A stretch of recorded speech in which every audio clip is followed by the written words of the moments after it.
The moment Randall Crowley's men rode toward that half-built dam with torches blazing in the darkness, Caleb Rourke knew his fight for survival had become something far bigger, a battle that would decide whether greed or community would control the entire valley's future. But this war didn't begin with fire and threats. It started weeks earlier when an abandoned woman at a train station refused to surrender her dignity, and a broken rancher made one unexpected choice that would change everything. Before we dive into this story, I invite you to stay until the very end, hit that like button, and comment the city you're watching from so I can see how far this story travels. Now, let's begin. The westbound train pulled away from the platform in a cloud of steam and coal smoke, leaving behind the kind of silence that settles over forgotten places. Caleb Rourke stood beside his wagon, watching the locomotive disappear into the burnt orange horizon. He had come to this lonely frontier depot for supplies, nothing more. A few sacks of grain, some tools he'd ordered weeks ago, maybe a word or two with the station agent about when the next shipment of fence wire might arrive. He wasn't looking for trouble.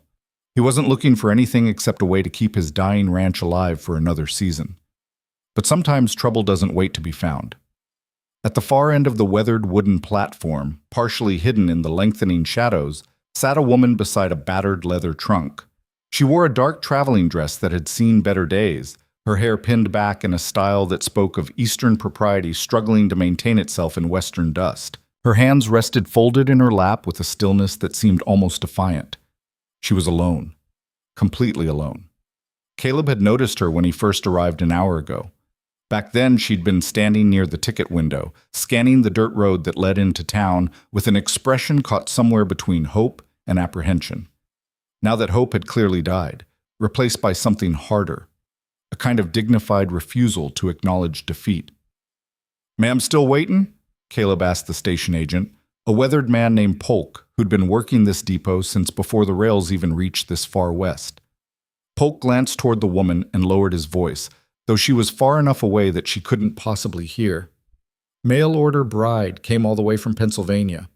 He shook his head with the weary disgust of a man who'd seen too much human cruelty. "Fella who sent for her, Harris, owns that feed store in town. Took one look at her and rode off without so much as a word." Caleb felt something cold settle in his chest. He just left her here? Like she was livestock that didn't meet specifications. Polk spat into the dust. "She's been sitting there for near 3 hours, won't leave her trunk, says she'll wait for the next eastbound." "When's that?" 4 days. Caleb turned back toward the woman. From this distance, he could see the rigid set of her shoulders, the way she kept her gaze fixed straight ahead, refusing to meet the eyes of anyone who passed. The sun was dropping fast now, painting the platform in shades of amber and shadow. In another hour, full darkness would settle over the valley, and the temperature would plummet the way it always did in high desert country. "She got money for a room in town?" Polk shrugged. "Didn't ask. Figured it wasn't my business." "And nobody else offered to help?" "2 ranchers came through about an hour back. Both pretended not to see her. Easier that way, I suppose." Polk looked at Caleb with knowing eyes. "You thinking of doing something foolish?" Caleb didn't answer. He was already walking toward her. His boots echoed on the wooden planks as he approached. The woman didn't look up, didn't acknowledge his presence at all, though he knew she could hear him coming. There was something almost violent in her stillness, as if any movement might crack the armor of composure she'd built around herself. "Ma'am," Caleb said, stopping a respectful distance away. "Name's Caleb Rourke. I run a ranch about 8 miles north of here." Still, she didn't look at him. "Mr. Rourke." Her voice was controlled, Eastern educated, with just the faintest tremor beneath the surface. "If you've come to offer charity, I must decline.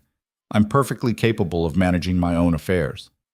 "I'm sure you are, but it's getting dark, and it's a cold night coming. The station closes at sundown. Then I'll wait on the bench outside." "For 4 days?" "If necessary." But Caleb studied her profile, the firm set of her jaw, the lines around her eyes that spoke of years weathered with more grace than most people managed. She wasn't young, 40, maybe 45. Old enough to have lived through loss, old enough to recognize humiliation when it struck, old enough to refuse to let it break her. "I'm not offering charity," Caleb said quietly. I'm offering honest work. That got her attention. Her head turned slightly, though she still didn't quite meet his eyes. I beg your pardon? My ranch is struggling. Lost my wife 2 years back, and I've been barely keeping the place together since. Could use help with the house, the cooking, general upkeep. In exchange, I can offer food, shelter, and a fair wage when the ranch starts turning a profit again. Now she did look at him fully, her gaze sharp and assessing. You're offering employment to a complete stranger. Yes, ma'am. A woman you know nothing about, who arrived in this territory expecting to marry a man who abandoned her at a train station. That's about the size of it. A long silence stretched between them. Somewhere down the platform, Polk was making a show of locking up the ticket office for the night. The last of the daylight was bleeding out of the sky. Why? The woman asked finally. It was a fair question. Caleb wasn't entirely sure he had a good answer. Because my ranch is dying, and I'm running out of time to save it. Because you look like someone who knows how to work. And because... He hesitated, then continued. Because nobody deserves to be left sitting alone in the dark like discarded baggage. Something flickered in her expression, not quite gratitude, but perhaps recognition, acknowledgement that he'd spoken a truth she needed to hear. My name is Margaret Hale, she said. I'm 45 years old. I was married for 16 years to a shopkeeper in Philadelphia who died of pneumonia. I have no children, no family to speak of, and very little money. I answered Mr. Harris's advertisement because I believed it offered the possibility of building something new in my life. Her voice remained steady, factual. Clearly, I was mistaken. Maybe not entirely, Caleb said. My ranch won't offer you romance or comfort. It's hard work in hard country, but it'll offer you respect and a place to stand. That's all I can promise. Margaret's eyes searched his face for a long moment. Whatever she saw there must have satisfied some internal calculation, because she stood with deliberate grace, brushing dust from her skirts. Very well, Mr. Rourke. I accept your offer of employment. However, I must insist on certain conditions. I will require private quarters, assurance of my personal safety, and the understanding that this arrangement is strictly professional. Wouldn't have it any other way, ma'am. Then let us collect my trunk and be on our way. I assume you have transportation? Wagon right over there. As Caleb hoisted her heavy trunk into the back of his buckboard, he caught Polk watching from the depot doorway with an expression that might have been approval or might have been pity. Hard to tell in the dying light. Margaret settled onto the wagon bench beside him, her posture perfect despite the rough seat. As they pulled away from the depot, she spoke without looking at him. You should know, Mr. Rourke, that I'm not accustomed to charity or pity. If I discover that your offer was motivated by either, I'll be on the next train east regardless of where it takes me. Understood. I also expect honesty. If your ranch is truly failing, I'd prefer to know the full extent of the situation rather than discover it gradually. Caleb clicked his tongue at the horses, guiding them onto the rough dirt road that wound north through the hills. The full extent? All right. The valley's been in drought for 3 years. Most of my cattle are gone, sold off just to keep paying basic debts. The wells are running dry, the pastures turned to dust, and every rancher within 50 miles is either bankrupt or nearly there. He paused. I've got one chance left, building a dam up in the hills to catch runoff before the next storm. If I can trap enough water, I might be able to save the ranch. Maybe even help the other ranchers in the valley survive too. And if you can't? Then I lose everything. The ranch, the land my father broke his back clearing, the house my wife loved. All of it. Margaret was quiet for a moment, absorbing this. Yet you took time today to rescue a stranded stranger. Wouldn't call it rescue. What would you call it? Caleb considered. An exchange. You need a place to stand. I need someone who won't quit when things get hard. Seemed like maybe we could help each other. I see. Margaret's tone was thoughtful. And this dam you're building, how much time do you have? Storm season starts in about 6 weeks. If I don't have the dam finished by then, the whole project fails. 6 weeks to build a dam by yourself. I've got some help lined up, a few day laborers when I can afford to pay them. Mostly it's just me. And now me, Margaret said quietly. Caleb glanced at her. Ma'am, I didn't bring you out here to work on a dam. The house needs… Mr. Rourke. Her voice was firm. I didn't cross half a continent to hide indoors doing needlepoint. If your ranch's survival depends on that dam, then that's where the real work is needed. I may not look like much, but I assure you I'm stronger than I appear. There was steel beneath those words. Caleb recognized it, the same kind of strength his wife had possessed, the stubborn refusal to be diminished by circumstance. All right, he said. But we start you slow, see how you manage. Agreed. They rode in silence for a while, the wagon creaking through the gathering darkness. Above them, stars were beginning to emerge in the vast western sky, that enormous canopy of light that made newcomers feel small and old-timers feel at home. Can I ask you something? Caleb said eventually.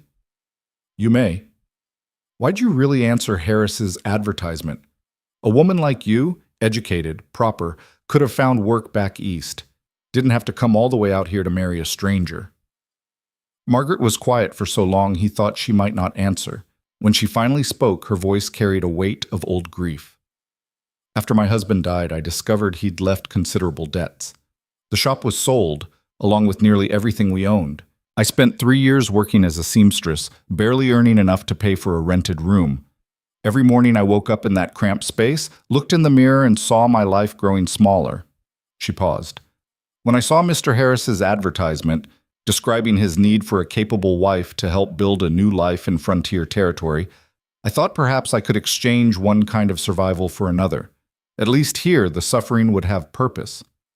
And when he took one look and rode away, I realized that even in a new place, some judgments remain the same.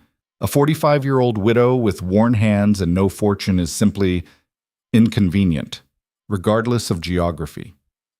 The bitterness in her voice was carefully controlled, but Caleb heard it nonetheless. He understood it too. The frontier had a reputation for being a place where people could reinvent themselves, where past failures could be shed like old skin. But that was only partially true. Some stigmas traveled. For what it's worth, he said, I think Harris is a fool. That makes 2 of us. The ranch came into view as they crested the final hill. Even in darkness, it looked exactly like what it was. A dying operation held together by stubbornness and nothing else. The main house was a simple wooden structure, weathered gray by wind and sun. The barn leaned slightly to one side, and the corral fence had gaps where posts had rotted through. The windmill that should have been pumping water from the deep well stood motionless, its blades missing several vanes. Margaret took it all in without comment. It's not much, Caleb said. It's more than I had this morning. He pulled the wagon up to the house and helped Margaret down. Her trunk was even heavier than it looked, and he wondered what she'd packed for a life that never materialized. Clothes, probably. Maybe some books. The accumulated treasures of a life that could fit in a single battered case. Inside, the house was exactly as he'd left it, which meant it was clean but lifeless. Caleb had learned to cook basic meals and keep things tidy, but there was a difference between maintenance and actual living. The rooms felt hollow, like spaces waiting for purpose. The bedroom down that hall was my wife's sewing room, he said, lighting a lamp. It's got a good bed, a washstand, and a window that catches the morning sun. You can have full privacy. There's a lock on the door if you want it. Margaret nodded, already moving through the space with an assessing eye. She ran her finger along the mantel, noted the dust, examined the cold stove, took in the bare walls. When did you last have a proper meal? She asked. I eat. That wasn't my question. Caleb rubbed the back of his neck. Been mostly beans and hard bread for a while. I see.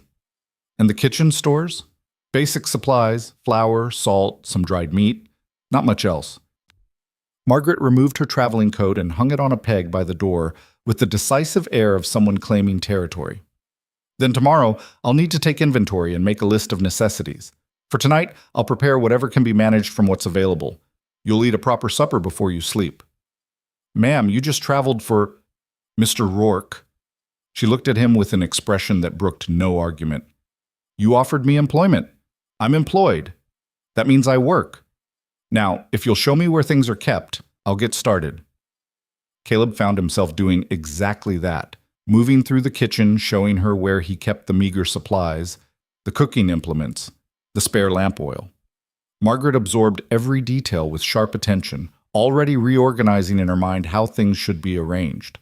"You'll want to wash up," she said, dismissing him with business-like efficiency. "I'll call you when supper's ready." He retreated to the back room, feeling oddly displaced in his own home.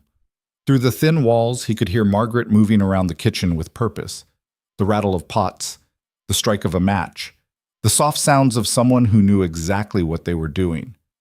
20 minutes later, the smell of cooking food filled the house for the first time in months. When she called him to the table, Caleb found a simple but proper meal waiting: scrambled eggs with wild onions she'd somehow found in his neglected garden, bread toasted over the stove, and coffee that actually tasted like coffee instead of boiled dirt. They ate in silence for a while. Outside, the night wind picked up, rattling the windows the way it always did. Caleb had grown so accustomed to eating alone in silence that the presence of another person felt strange, not uncomfortable exactly, just different. "The dam," Margaret said eventually, breaking the quiet. "Tell me about it. The actual mechanics of what you're trying to build." So Caleb explained how he'd found a natural canyon in the hills where runoff already channeled during storms, how building a dam there could create a reservoir that would provide water through dry months, how the water could feed not just his ranch but potentially others in the valley if managed correctly. "But it means moving hundreds of tons of stone," he said, "digging trenches, building sluice gates. It's backbreaking work, and I'm racing against time. Every day the drought continues, the valley gets weaker. Some ranchers have already given up, sold out to—" He stopped himself, but Margaret caught it. "Sold out to whom?" Caleb hesitated, then figured she'd learn eventually anyway. "Man named Randall Crowley owns the largest spread in the valley, the Broken Creek Ranch. He's been buying up failing properties for the last 2 years, consolidating land. Some say he's trying to control the whole valley. And he'll want your ranch too. Already made offers, 3 times, each one higher than the last. But you refused. This land was my father's, my grandfather's before that. It's more than property." Caleb looked down at his plate. "And it's where my wife is buried." Margaret absorbed this with a small nod of understanding. "Then we'll simply have to make sure you don't lose it." The casual certainty in her voice startled him. "We." As if she'd already decided her fate was tied to his, despite having been here less than 3 hours. "You don't have to—" "Mr. Rourke." Margaret set down her fork with deliberate precision. "I came west believing I would help build something. That hasn't changed. The particulars are merely different than expected. Now, if you're finished eating, I suggest you get some sleep. Tomorrow we have work to begin." She stood and began clearing the table with the same efficient grace she'd shown since arriving. Caleb watched her for a moment, this unexpected woman who'd entered his life because a fool couldn't see past the surface to the steel beneath. "Margaret," he said. She paused, turning slightly. "Thank you." "For what?" "For not running. For staying." Something softened in her expression. Just a fraction. Just enough to remind him that beneath the armor of competence was a person who'd been wounded today. Wounded and left behind. "I've spent 3 years running from difficulty, Mr. Rourke. It hasn't improved my circumstances. Perhaps it's time to try standing still and fighting instead." She returned to her work, and Caleb headed to his own room, the room he'd slept in alone since his wife passed. As he lay in the darkness, listening to the wind and the distant sounds of Margaret settling into the spare bedroom, he realized something had shifted. For the first time in 2 years, the house didn't feel quite so empty. For the first time in months, he felt something almost like hope. Neither of them could have known that this fragile beginning, this arrangement born from abandonment and necessity, would soon be tested by forces far beyond their control. That within weeks, they'd be fighting not just for survival but for the soul of the entire valley. That the quiet woman he'd found at a train station would prove to be the strongest ally he'd ever have. But that knowledge would come later, earned through struggle and paid for in sweat and determination. For tonight, they were simply 2 broken people who'd found a reason to keep standing. Tomorrow, the real work would begin. Tomorrow, they'd start building something worth fighting for. And in the hills above the ranch, storm clouds were already gathering on the far horizon, carrying rain that could save everything, or destroy it all, depending on whether one stubborn rancher and one abandoned woman could build a dam fast enough to catch it. The race had already begun. They just didn't know it yet. Dawn came cold and clear, painting the valley in shades of pale gold and shadow.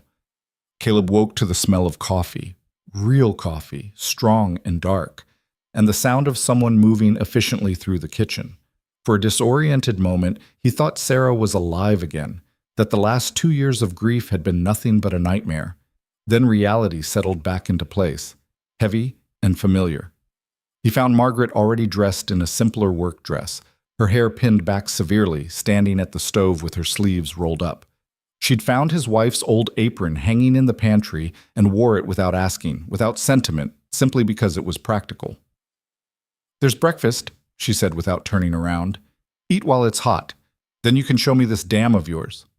Caleb poured himself coffee and sat at the table where she'd laid out cornmeal mush with a precious bit of honey, along with bacon she'd somehow coaxed from his meager supplies. The food was simple, but prepared with a competence that spoke of years managing a household on limited means. "You didn't have to start so early," he said. "The sun doesn't wait for convenience, Mr. Rourke. Neither should we." They ate quickly, and within the hour Caleb had saddled 2 horses, his aging gelding and a smaller mare that had belonged to Sarah. Margaret accepted the horse with the same matter-of-fact efficiency she brought to everything, mounting with the practiced ease of someone who'd learned to ride long ago. The ride up into the hills took nearly 40 minutes, following a rough trail that wound through scrub brush and scattered pinon pines. The land here showed the brutality of 3 years without adequate rain, cracked earth, stunted vegetation, the bleached bones of cattle that hadn't made it through the previous summer. Margaret observed it all in silence, her face impassive. When they reached this canyon site, Caleb dismounted and led her to the edge of where he'd been working. The natural formation was impressive. 2 steep walls of layered stone with a narrow gap that funneled seasonal runoff toward the valley below.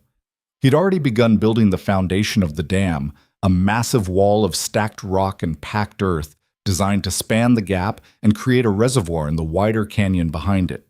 The work he'd accomplished alone over the past 3 months was considerable. The foundation stretched perhaps 30 feet across and rose about 6 feet at its highest point. But looking at it with fresh eyes, seeing it through Margaret's perspective, Caleb felt the full weight of what remained. The dam needed to rise at least 15 feet and span nearly 60 feet to be effective. Hundreds of tons of additional stone would need to be moved, shaped, fitted into place with back-breaking precision. "This is what you've been doing by yourself," Margaret said quietly. "When I can spare time from keeping the ranch running, it's not enough, not nearly fast enough." She walked closer, examining the stonework with surprising attention to detail. "The foundation appears sound. Your fitting is precise." She looked up at the canyon walls, calculating. "But you're right. 6 weeks isn't nearly enough time to complete this alone." "I know." "Then it's fortunate you're no longer alone." Caleb turned to find her already removing her riding jacket, rolling up her sleeves with businesslike determination. "Ma'am, I didn't bring you up here to..." "To what?" "To see the actual work that needs doing? To understand what I'm committing to?" Margaret fixed him with a steady gaze. "Mr. Rourke, I told you last night I didn't cross a continent to hide indoors. I meant it. Now where do we start?" For the next 8 hours, they worked under the climbing sun. Caleb showed Margaret how to identify suitable stones from the canyon floor, how to judge which pieces would fit together properly, how to pack the gaps with smaller rocks and clay to create a solid, water-resistant barrier. She learned quickly, asking sharp questions and making mental notes, her movements becoming more efficient as the morning progressed. By noon, Caleb's respect for her had grown considerably. Margaret didn't complain about the heat, didn't flinch when her hands began to blister, didn't slow down when the work grew harder. She simply kept moving with that same quiet determination, pausing only when he called for water breaks. "You've done physical labor before," he observed during one such pause. Margaret took a long drink from the canteen before answering. "My husband's shop required constant maintenance, inventory to move, deliveries to handle, and before I married, I worked in a textile mill for 3 years. She examined her reddening palms without emotion. "I'm not afraid of hard work, Mr. Rourke, only of uselessness." They returned to the ranch as the sun began its descent, both exhausted and dust-covered. While Caleb tended the horses, Margaret disappeared into the house. By the time he came inside, she'd somehow managed to prepare a simple stew from dried beef and vegetables she'd found in the root cellar, along with fresh bread she must have started before dawn. "You need to eat more," she said, ladling a generous portion into his bowl. "You're already too thin. Can't build a dam if you're wasting away from poor nutrition." Caleb wanted to argue but found he didn't have the energy. Besides, she was right. He'd been running on coffee and determination for months, barely taking time to cook proper meals. They fell into a rhythm over the following days. Wake before dawn, quick breakfast, ride to the dam site, work until the heat became dangerous, return to the ranch for the hottest part of the afternoon, then tackle ranch maintenance until dark. Margaret divided her time between the dam work and restoring basic functionality to the ranch house, mending fence, repairing the chicken coop that had fallen into disrepair, coaxing life back into the neglected vegetable garden. By the end of the first week, the dam had grown another 2 feet. It wasn't fast enough, but it was progress. By the end of the second week, Margaret's hands had developed calluses that matched Caleb's, and she could lift stones that would have defeated her 10 days earlier. The ranch house had begun to feel lived in again, with curtains mended and windows cleaned, with the smell of cooking and the sound of purposeful activity. And slowly, almost imperceptibly, something else began to grow between them. Not romance, neither was ready for that, perhaps never would be, but something deeper than mere cooperation, a mutual respect forged through shared struggle, a recognition of kindred spirits who understood what it meant to keep standing when everything else tried to knock you down. They spoke little while working, but the silence was comfortable rather than awkward. When they did talk, it was about practical matters: where to place the next stone, how to adjust the angle of the dam face, whether the ranch well would last another month. But sometimes, in the evenings when the work was done and they sat on the porch watching darkness claim the valley, they shared fragments of their past lives. "Sarah loved this view," Caleb said one night, surprising himself by speaking her name aloud. "Used to sit right here and watch the sunset every evening, no matter what else needed doing. Said it reminded her why we'd come west in the first place." Margaret was quiet for a moment. What took her?" "Fever. Came on fast one winter. By the time I realized how serious it was, by the time I could get a doctor out here." He stopped, the familiar guilt tightening his throat. "She was gone within 3 days." "I'm sorry." "Me too." Caleb looked out at the darkening hills.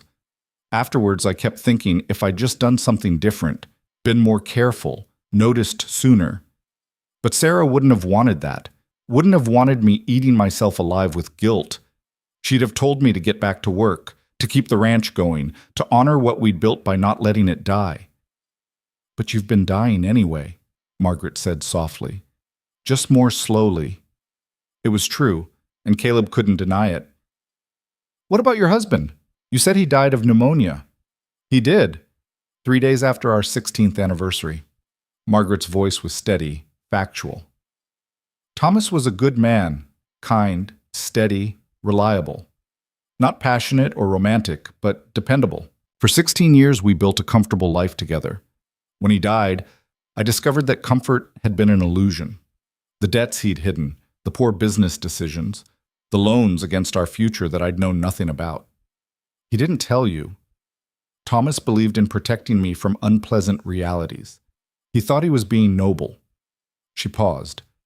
"In the end, his nobility left me penniless and alone." "That's why you came west." "That's why I came west." Margaret stood, brushing dust from her skirt. "I should prepare tomorrow's bread before bed. We'll need an early start. There's weather coming in from the northwest." She was right. Caleb had noticed the clouds building on the horizon. Not the heavy storm clouds that would bring the life-saving rain they desperately needed, but the dry, bitter weather that often preceded real storms. Wind and dust and empty promise.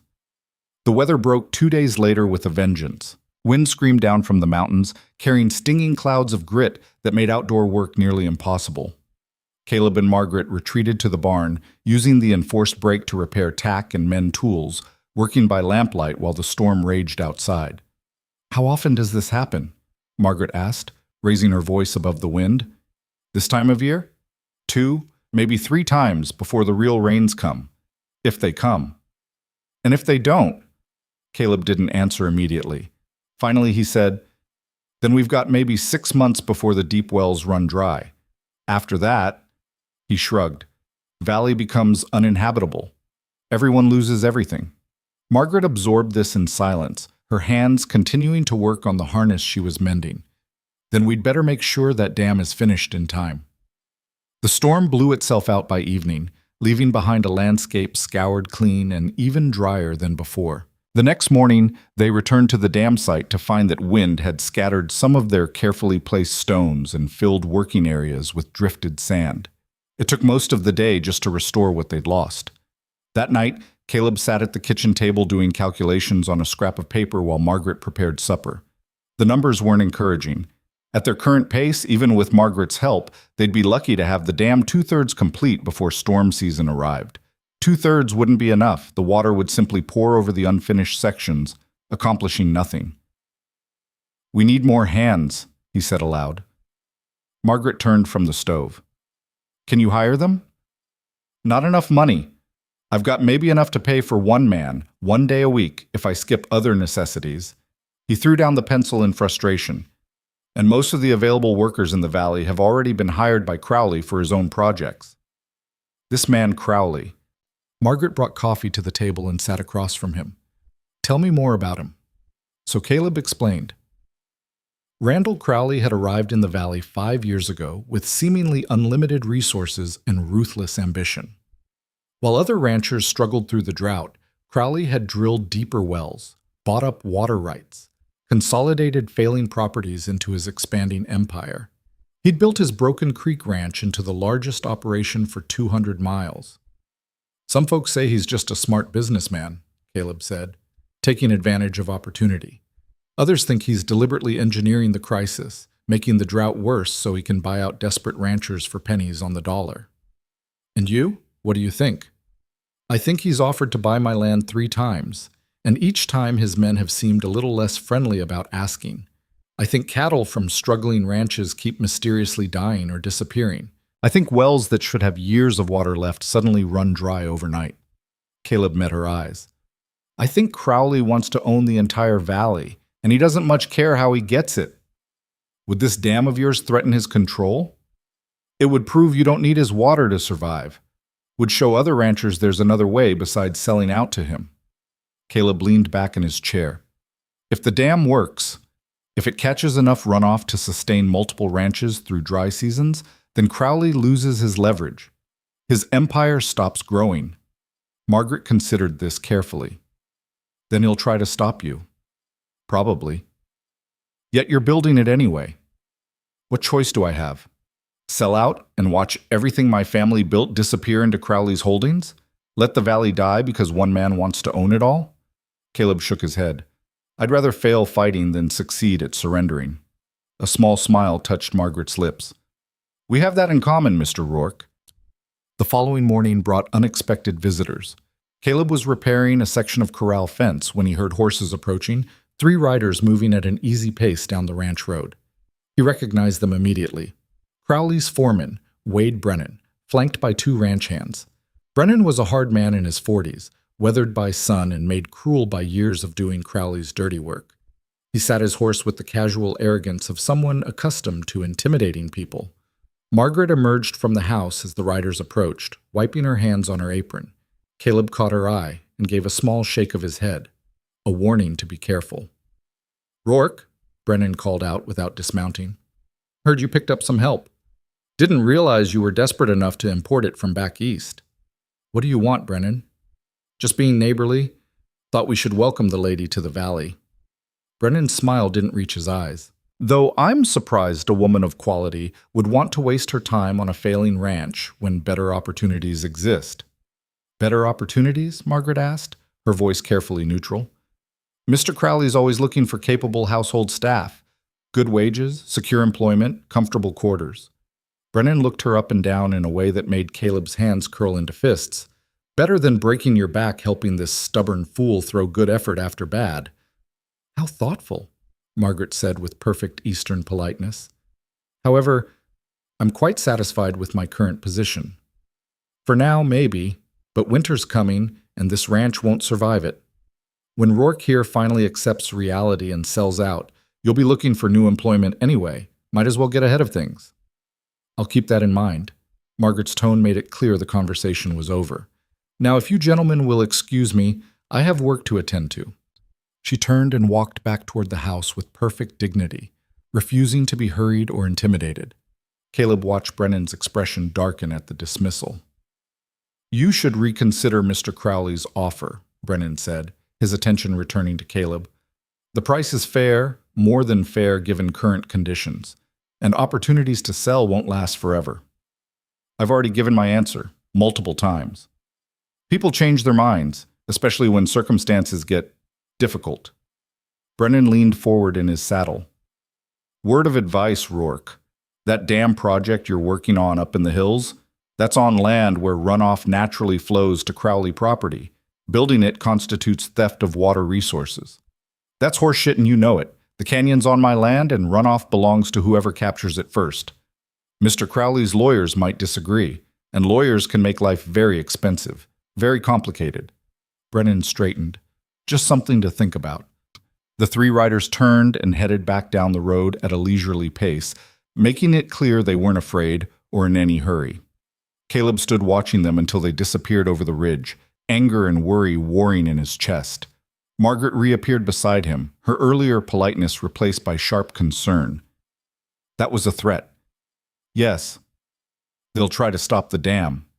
Yes. What will you do? Caleb looked toward the hills where his half-finished dam waited. Same thing I've been doing. Keep working, keep building. Because the moment I stop, the moment I let Crowley intimidate me into quitting, he's won. Even if it's dangerous? Especially then. He met her eyes. Look, if you want to leave, take the next train east. I'll understand. This isn't your fight, and it's likely to get ugly. Margaret's expression hardened. Mr. Rourke, I told you I was done running from difficulty. I meant it. Whatever's coming, we'll face it together. The simple certainty in her voice stirred something in Caleb's chest. Gratitude, relief, and something deeper he wasn't ready to name. All right then, we better get back to work.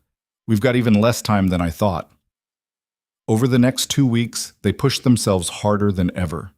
Caleb worked with the desperate energy of a man racing against impossible odds, and Margaret matched him hour for hour, stone for stone. The dam grew steadily, 12 feet high now, nearly 40 feet across. Still not enough, but getting closer. Other ranchers began to notice. Some rode out to see what Caleb was building, their expressions mixing hope with skepticism. A few offered quiet words of encouragement.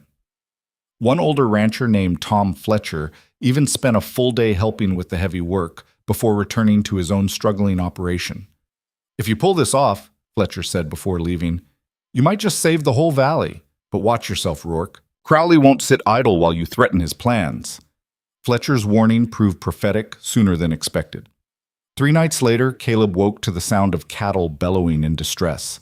He grabbed his rifle and ran outside to find 4 of his remaining steers staggering near the water trough, foam coming from their mouths. Margaret appeared on the porch in her nightdress, a lamp in her hand.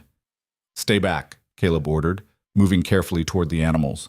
But even as he approached, 2 of them collapsed, their legs twitching as poison worked through their systems. By dawn, all 4 steers were dead. The water in the trough had been poisoned with something strong enough to kill within hours. Caleb stood looking at the carcasses, understanding with perfect clarity what had happened and why. This was deliberate, Margaret said quietly, standing beside him despite his earlier warnings to stay inside. Yes. Crowley? Can't prove it, but yes. What will you do? Report it to the sheriff? Caleb laughed without humor. Sheriff's office is in Crowley's pocket, has been for 2 years. Filing a complaint would accomplish nothing except letting Crowley know the intimidation is working. Then what? He looked at her, this unexpected woman who'd somehow become essential to his survival. We bury the cattle, disinfect the trough, and keep working, because that's all we can do. But the attacks didn't stop. 4 days later, Caleb discovered that someone had contaminated his main well with enough dirt and debris to make it unusable. It would take days to clean and restore, days he didn't have. They were forced to haul water from a spring nearly 2 miles away, adding hours of backbreaking labor to already exhausting days. Then supplies ordered from town mysteriously disappeared before delivery. Tools went missing. Fence sections were cut during the night, releasing what few cattle remained to wander onto Crowley's land, where they'd be impounded and held for expensive fees. Each incident was small enough to dismiss as bad luck or accident. Together they formed a pattern of systematic harassment designed to break Caleb's will and destroy his ability to finish the dam. "They're trying to grind you down," Margaret observed one evening as they sat exhausted on the porch. Her hands were bandaged from rope burns, her face sunburned despite the bonnet she wore while working. "Make you too tired, too broke, too desperate to continue." "It's working." "Is it?" She looked at him steadily. "Because you're still here, still fighting." "For now. But, Margaret, I need to be honest with you. The money's almost gone. I've got enough to feed us and the horses for maybe 3 more weeks, 4 if we're careful. After that," he spread his hands helplessly. "After that, I don't know what happens." "We find a way," she said simply. "We've come this far. We'll find a way further." Her confidence should have seemed naive or foolish. Instead, it steadied him. This woman who'd been abandoned at a train station less than a month ago had somehow become the strongest support keeping him standing. "Why are you doing this?" he asked. "Really? You could leave, could take what wages I owe you and find safer employment somewhere else. Why stay for a fight that isn't yours?" Margaret was quiet for a long moment, her gaze fixed on the darkening valley.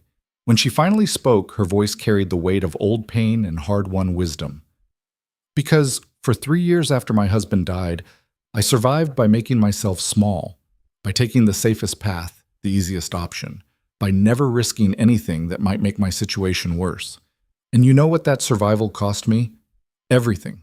My dignity, my purpose, my sense of having any control over my own life." She turned to face him. "When I got on that train west, I promised myself I was done with that kind of survival, done with making myself small just to avoid difficulty. So when you ask why I stay because this is the first place I've been where the fight feels worth having, where losing while fighting feels better than winning by surrendering." Caleb understood exactly what she meant. It was the same reason he kept building the dam despite impossible odds, the same reason he refused Crowley's offers no matter how desperate things became. "Then I guess we're both fools," he said. "Perhaps," Margaret smiled slightly, "but at least we're fools together." The next day brought both hope and new complications. They arrived at the dam site to find Tom Fletcher and 2 other ranchers already there, unloading stone from wagons. "Heard you could use some help," Fletcher called out. "Can't spare much time, but figured a few hours today might make a difference." It did. With 6 people working, the dam grew more in that single day than it had in the previous week. By sunset, the wall stood nearly 15 feet high, approaching the height needed to be functional.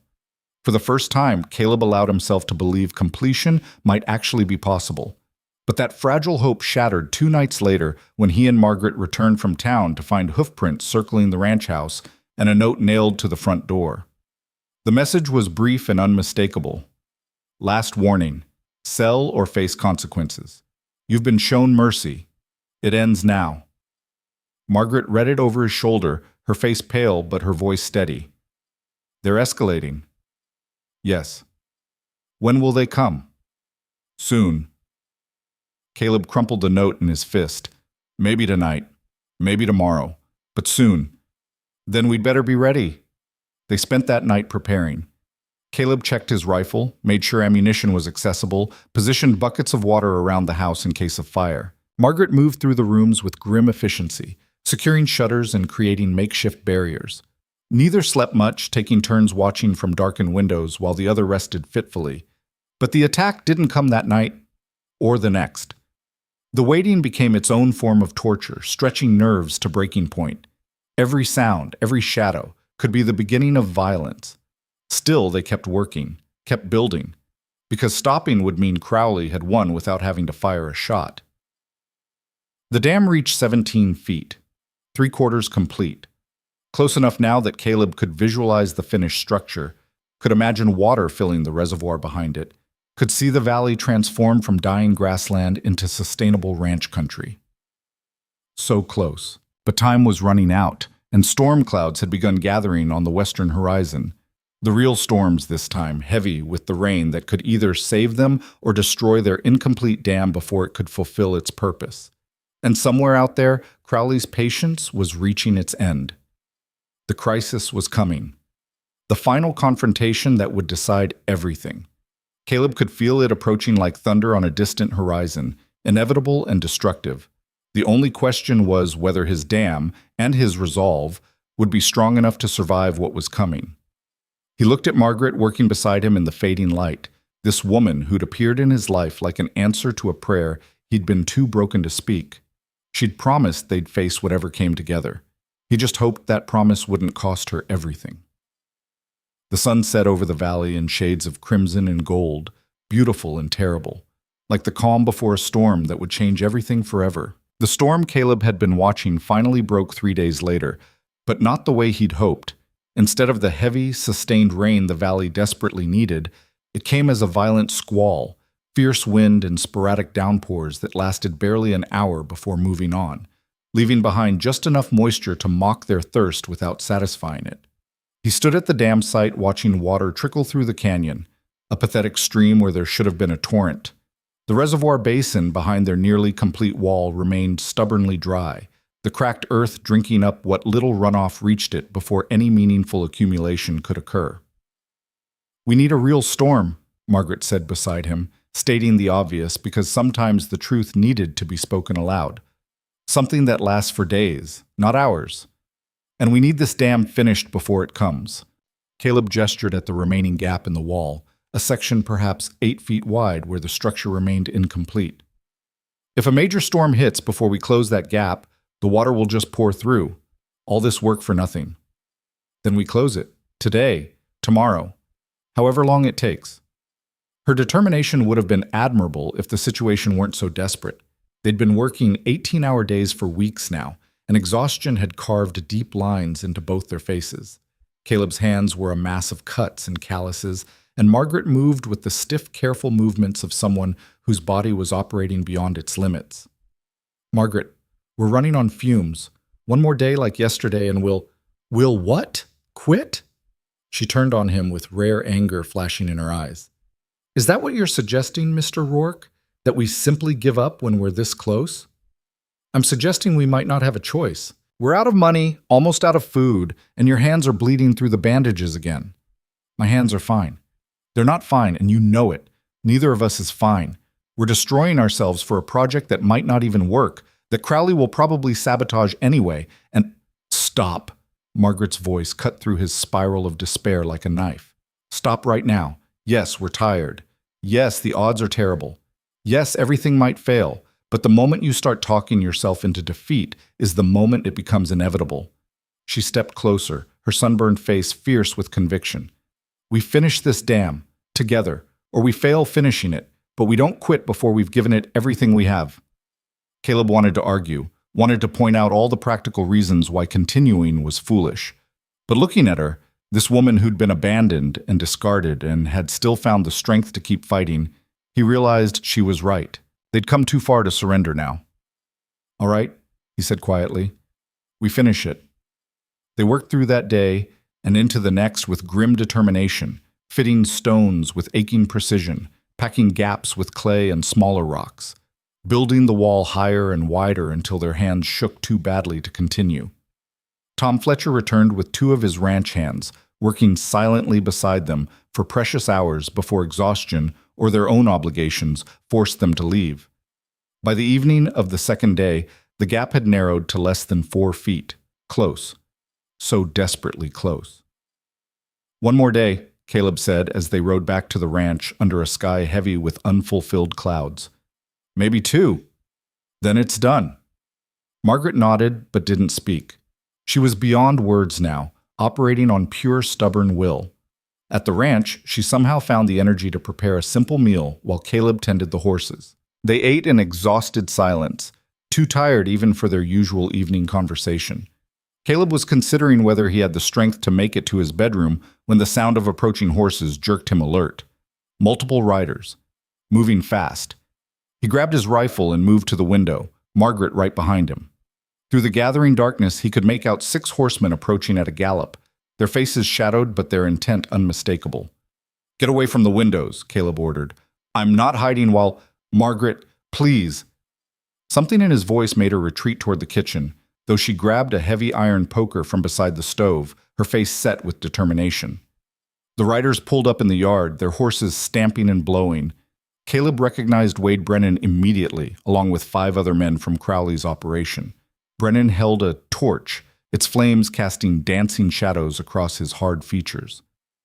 "Rourke!" Brennan called out. "We need to talk. Come on out." Caleb opened the door but kept the rifle in his hands, pointed down but ready. "Talk from right where you are. Mr. Crowley's patience has run out. That dam you're building, it stops. Tonight. Right now. The dam's on my land. What I build there is my business." "Wrong." Brennan's smile was ugly in the torchlight. "That canyon feeds runoff to Crowley property. Has for years. You're stealing water that rightfully belongs to him, and he won't stand for it. Water doesn't belong to anyone until it's captured. That's territorial law, and you know it. Laws can be interpreted different ways. Mr. Crowley's lawyers say that dam constitutes theft and vandalism. They're prepared to file charges, tie you up in court for years." Brennan leaned forward in his saddle. "Unless you agree right now to stop construction, dismantle what you've built, accept Mr. Crowley's generous offer for your property." "Not happening." "Then you're making a serious mistake." "Wouldn't be my first." Caleb raised the rifle slightly, not quite pointing it, but making his position clear. "Now get off my land." For a long moment, Brennan held his position, the torch flames reflecting in his eyes.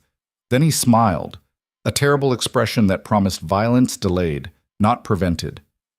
"Have it your way, but don't say you weren't warned."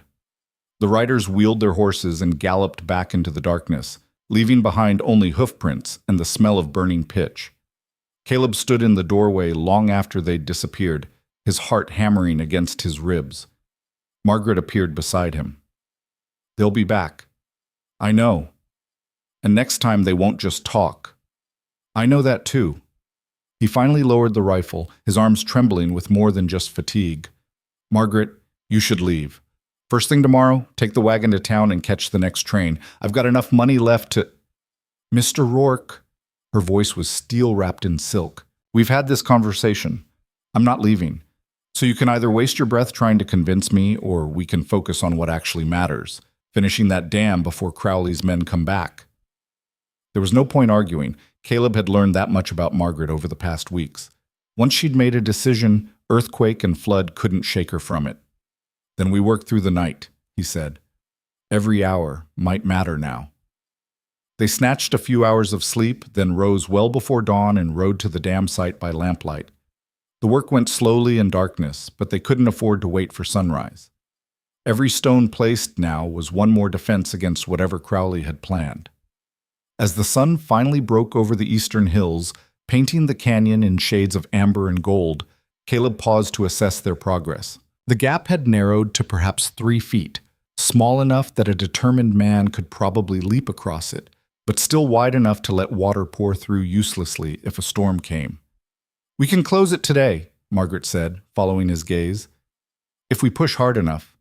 If Crowley's men don't come first, then we work fast." They did, moving with desperate efficiency, fighting against time and exhaustion, and the knowledge that every moment could bring riders over the ridge. Tom Fletcher arrived mid-morning with his 2 sons, and their additional hands made the difference. By noon, the gap had shrunk to 18 inches. By mid-afternoon, it was barely a foot wide. "Almost there," Fletcher said, his weathered face showing cautious hope. "Another hour, maybe 2, and you'll have it." But an hour was too long. They heard the riders before they saw them, a thunder of hooves echoing through the canyon. Caleb looked up to see a group of horsemen cresting the ridge, at least a dozen of them, with Wade Brennan at the lead. "Keep working," Caleb told the others, grabbing his rifle from where he'd propped it against a boulder. "Don't stop for anything." He walked out to meet the riders alone, positioning himself between them and the dam. Behind him, he could hear Margaret and the Fletchers continuing to work, the sound of stone grinding against stone punctuated by grunts of effort. Brennan pulled up his horse 20 feet away, the other riders fanning out behind him. In the afternoon light, Caleb could see they carried more than just the usual ranch tools. Several had torches. Others had coiled ropes that could only be meant for one thing, pulling down what he'd built. "Step aside, Rourke," Brennan said. "This doesn't have to get ugly." "You're right. You and your men can turn around and ride away right now. No harm done." "Can't do that. We have our orders." "Orders to destroy property that doesn't belong to you? That's called vandalism. Could get you arrested." Brennan laughed. "By who? Sheriff Morton? He knows which side his bread is buttered on." "No, Rourke. You're alone in this. Nobody's coming to save you." "I don't need saving. I need you off my land." The foreman's expression hardened. "Last chance. Step aside or we move you aside." Caleb raised the rifle, not pointing it at anyone specifically, but making the threat clear. "First man who tries to touch that dam gets shot. That's a promise." For a long, tense moment, nobody moved. The only sounds were the wind whistling through the canyon and the continued work behind Caleb, defiant, relentless, refusing to stop even with a dozen armed men threatening violence. Then one of Brennan's men, a young rider Caleb didn't recognize, spoke up. "Wade, if we do this, if we tear down that dam," he gestured toward the valley below. "My family's ranch is down there. If Rourke's project works, it could save us too. My pa's been talking about having to sell out to Crowley just to survive the drought." "Your pa does what's necessary," Brennan snapped. "Just like you'll do what you're told. But no buts. We're here to tear down that dam, and that's exactly what we're going to do." Brennan dismounted, reaching for one of the torches. Two other men followed his lead. Caleb's finger tightened on the rifle trigger, his heart pounding so hard he could feel it in his throat. This was it. The moment where everything either held together or fell apart. Then Margaret stepped up beside him. She wasn't carrying a weapon, wasn't doing anything threatening at all. She simply walked past Caleb, past his attempted grab to stop her, and placed herself directly between the approaching men and the dam. "Ma'am, you need to move," Brennan said, his voice carrying a note of uncertainty. "No. This isn't your fight. You're wrong." Margaret's voice rang through the canyon with surprising strength. "This dam isn't just about one ranch or one man's stubborn pride. If it works, it saves the entire valley. Every struggling rancher who's barely holding on. Every family that's one bad season from losing everything." She looked directly at the young rider who'd spoken up. "Including your father's ranch." "She's lying," Brennan said quickly. "Rourke's dam only helps Rourke. Rest of the valley gets nothing." "That's not true," Tom Fletcher called out, abandoning his work to join Margaret. His sons followed, their faces set with determination. "Caleb and I already talked about it. If this reservoir works, he's willing to share water rights with every rancher in the valley who needs it. We pool resources, manage it together, all survive together." "Fletcher, you old fool. I'm a fool who's about to lose everything because drought is killing my land and Crowley's monopolizing what water is left." Whoopty. Fletcher turned to address the other riders directly. "How many of you come from ranch families? How many of your fathers or brothers are struggling just like me, watching their heritage dry up and blow away while Crowley buys up the valley piece by piece?" Silence. But Caleb could see the question hitting home on several faces. "He's offering you a choice," Margaret continued, her voice quieter now but no less powerful. "Keep working for the man who benefits from everyone else's failure, who grows stronger every time a neighbor goes bankrupt. Or stand aside and let us finish something that might save this valley." She paused. "I'm not from here. I arrived less than 2 months ago, abandoned and alone, believing I had no future. But Mr. Rourke offered me something precious, a chance to build instead of just survive, to fight for something worth having instead of accepting what I was handed. That's what this dam represents. A chance for everyone in this valley to stop surrendering to circumstance and start fighting back." Another long silence. Then the young rider who'd spoken earlier dismounted and handed his reins to the man beside him. "I can't do this," he said, looking at Brennan. "My pa's ranch is barely hanging on. If there's even a chance this could help." He shook his head. "I won't destroy it. Johnson, get back on that horse right now, or what? You'll tell Crowley I refuse to destroy my own family's future?" The young man's voice strengthened. "Let him fire me. I'd rather lose a job than lose my home." A second rider dismounted. Then a third. Within moments, half of Brennan's crew had stepped away, making it clear they wouldn't participate in tearing down the dam. Brennan's face had gone purple with rage. "You're all making a terrible mistake. When Crowley hears about this, let him hear." Johnson squared his shoulders. Maybe it's time someone stood up to him instead of just doing whatever he orders. "You'll regret this, all of you." "Maybe." The young rider looked at Caleb. "But I'd regret the other choice more." Brennan stood alone now with only 3 men still behind him. Not enough to force the issue, not against the combined opposition of Caleb, the Fletchers, Margaret, and his own former crew. For a moment it looked like he might try anyway, his hand hovering near the pistol at his hip. Then Tom Fletcher raised his own rifle, and the moment passed. Brennan's hand dropped. "This isn't over," the foreman said, his voice thick with fury. "Not even close." He and his remaining men mounted up and rode away, leaving the others standing in the canyon, watching them disappear over the ridge. As soon as they were gone, Johnson turned to Caleb. "Sir, I meant what I said. If you need help finishing that dam, I'd be honored to contribute." "Same here," another former Crowley man said. "My brother's ranch is 3 miles south of here. He's been talking about selling out. If this could save him—" Within minutes, what had been an attack force had transformed into a work crew. Men who'd come to destroy the dam instead put their backs into completing it. They worked with the urgency of people who'd just made a decision that couldn't be unmade, who'd burned bridges and needed the dam to succeed to justify their choice. By sunset, the gap was closed.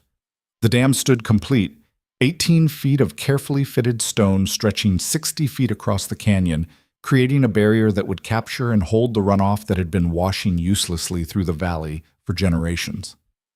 Caleb stood looking at it, hardly believing what they'd accomplished. Beside him, Margaret swayed with exhaustion, her bandaged hands hanging limp at her sides. "It's done," she said quietly. "Not quite. It hasn't been tested yet. We won't know if it actually works until the next big storm." "It'll work." Her confidence remained unshaken. "I can feel it." Johnson and the other former Crowley men prepared to leave as darkness settled over the canyon. "We'll spread the word in town," Johnson said. "Let folks know what you've accomplished here, what it could mean for the valley. Crowley's going to try to spin this his way, but we'll make sure people hear the truth." "That could cost you," Caleb warned. "Already has. But some costs are worth paying." Johnson looked back at the dam one more time. "Good luck, Mr. Rourke. All of us are counting on this working." After they left, Caleb, Margaret, and the Fletchers remained, too exhausted to immediately begin the ride back to their respective ranches. They sat on rocks near the dam, sharing what little water they had left, watching stars emerge in the darkening sky. "You know Crowley won't let this stand," Fletcher said eventually. "Tonight was just the opening battle. He'll come at you harder now, meaner." "I know. Oh, he'll use every legal trick, every bit of influence he's got. Might even try violence if he thinks he can get away with it." "I know that too." Fletcher nodded slowly. "Well, you won't face it alone. I'm with you. So are my sons, and I reckon a fair number of other valley ranchers once word spreads about what happened here today." "Thank you, Tom." "Don't thank me yet. Thank me if we're all still standing when this is over." They rode back to their ranches under a sky so clear and vast it seemed impossible that it could hold rain. But somewhere out there, weather was building. Somewhere, the storms they desperately needed were gathering strength. The question was whether they'd arrive in time and whether Crowley would allow the dam to fulfill its purpose. That night, Caleb barely slept. Every sound made him reach for the rifle beside his bed, certain that Brennan had returned with reinforcements. But the hours passed quietly, marked only by wind and the normal sounds of the ranch settling. When dawn finally came, he found Margaret already in the kitchen, moving stiffly as she prepared breakfast. "You should rest," he said. "I'll rest when there's time for resting." She set coffee in front of him. "We need to go to town today. Let people know the dam is finished. Explain what it means. Build support before Crowley can spread lies about it." "That's dangerous. Crowley owns half the businesses in town." "Then we'll talk to the half he doesn't own." Margaret sat across from him, her face showing the strain of weeks of brutal labor, but her eyes still sharp with determination. "Last night proved that Crowley's power isn't absolute. His own men turned against him when they understood what was really at stake. If we can reach more people with the truth—" A knock at the door interrupted her. Both of them tensed, but the knock came again, gentle and patient. Not the pounding of men bent on violence. Caleb opened the door to find Sheriff Morton standing on the porch, his weathered face carefully neutral. The sheriff was a political creature who'd learned to survive by reading which way the wind blew and adjusting his sails accordingly. "Sheriff?" Caleb said warily. "Rourke. Mind if I come in?" Caleb stepped aside, keeping his hand near the rifle he'd propped by the door. Morton entered, removed his hat, and nodded politely to Margaret before turning his attention back to Caleb. "I understand you completed your dam project yesterday." "That's right. And that there was some disagreement with Crowley's men about it. They came to tear it down. We stopped them." Morton sighed, looking genuinely troubled for perhaps the first time in his career. "Caleb, I'm going to be straight with you. Crowley is furious. He's talking about filing formal complaints, claiming you've illegally diverted water resources. He wants me to arrest you for theft and destruction of property." "What property?" "The dam is on my land." He claims the water runoff belongs to him through established usage rights. Says your dam steals what's rightfully his. "That's horseshit, Sheriff, and you know it. Territorial law, I know what the law says." Morton held up his hand. "I also know Crowley's got lawyers who can twist that law into whatever shape suits him. They'll tie you up in court for years, bleed you dry with legal fees, and eventually force you to tear down that dam anyway." "So you're here to arrest me?" "No." The sheriff sat down heavily in one of the kitchen chairs. "I'm here to tell you that I'm not arresting you. Not today, anyway." Caleb and Margaret exchanged glances. "Why not?" Caleb asked. "Because I've lived in this valley my whole life, watched it grow from nothing into something decent. And I've watched Crowley spend the last 5 years systematically crushing everyone who stands in his way, buying up ranch after ranch, monopolizing resources, turning free men into desperate people with no choices left." Morton looked up at them. "I don't much like what I've become. A sheriff who looks the other way when powerful men break rules, who enforces laws selectively based on who's got influence. But I've got a wife and children to support, and crossing Crowley meant losing everything." "Until now," Margaret said quietly. "Until now." Morton nodded. "What happened yesterday, Crowley's own men turning against him, choosing conscience over employment, that changes things. Shows that maybe his power isn't quite as absolute as he wants everyone to believe." "So what are you saying, Sheriff?" "I'm saying I'm going to file your complaint about the poisoned cattle and sabotaged well. I'm going to investigate properly instead of just sweeping it under the rug like I've been doing. And when Crowley demands I arrest you, I'm going to tell him I need more time to review the legal questions around water rights." Morton stood, settling his hat back on his head. "I can't promise how long I can hold him off. The man's got powerful friends in the territorial government, but I can buy you some time." "Why?" Caleb asked. "Why risk it now?" Morton moved toward the door, pausing with his hand on the handle. "Because my brother-in-law owns a ranch 15 miles east of here. Because he's about to lose everything to drought and debt, and his children, my nieces and nephews, will lose the only home they've ever known. Because if your dam works, if it really can save the valley—" He trailed off, then finished quietly. "Because I'm tired of being the kind of man who helps bullies win." After he left, Caleb and Margaret sat in silence, absorbing this unexpected development. "The tide's turning," Margaret said eventually. "People are starting to choose sides. Or Crowley's about to come down on us harder than ever because he's losing control. Perhaps both." She stood, wincing at the pain in her shoulders. "Either way, we need to be ready." The next 3 days passed in tense waiting. Caleb and Margaret worked to restore the ranch while keeping constant watch for trouble.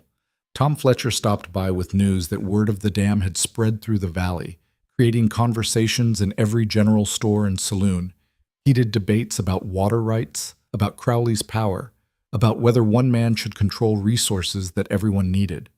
Some sided with Crowley, believing established property rights mattered more than communal survival.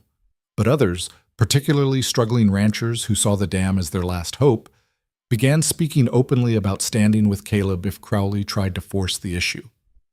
The valley was dividing, lines being drawn, positions hardening. On the 4th day, the sky finally changed. Heavy clouds rolled in from the west, dark, and pregnant with rain, moving with the ponderous weight of a real storm system rather than the fleeting squalls they'd endured for months. Caleb stood in the ranch yard watching them approach, his heart hammering with hope and fear in equal measure. This was it. The storm that would test everything they'd built, that would prove whether the dam worked or whether months of desperate labor had been wasted. Margaret joined him, tilting her face toward the darkening sky. It's coming. Yes. Whatever happens now, we gave it everything we had. Thunder rumbled in the distance, and the first drops of rain began to fall, tentative at first, then faster, harder, until water was pouring from the sky in sheets that hadn't been seen in this valley for 3 long years. Caleb wanted to ride to the dam immediately, to see if it would hold, if the reservoir would fill, if their gamble would pay off. But the storm was too fierce, the visibility too poor. They'd have to wait until it passed. They retreated to the house and spent the day listening to rain hammer the roof like drum beats, watching through windows as dry earth drank deeply, as gullies filled and overflowed, as the parched valley transformed before their eyes. The storm lasted through the night and into the next morning. When it finally began to ease, Caleb couldn't wait any longer. He saddled 2 horses despite Margaret's exhaustion, despite his own, because they both needed to see. The ride to the canyon was treacherous, the trails transformed into muddy streams. But when they finally crested the ridge and looked down at where their dam stood, Caleb felt his breath catch in his throat. It had worked. Behind the stone wall they'd built with their own bleeding hands, water had collected into a genuine reservoir, a small lake where there'd been only dust and cracked earth. The dam stood firm, holding back thousands of gallons that would otherwise have washed uselessly through the valley. Water that could be carefully distributed, managed, rationed to sustain ranches through months of dry weather. Water that meant survival. Margaret made a sound halfway between a laugh and a sob. "We did it." "We did it," Caleb echoed, hardly believing it himself. They stood together in the rain, watching their impossible dream made real, knowing that this moment was both an ending and a beginning.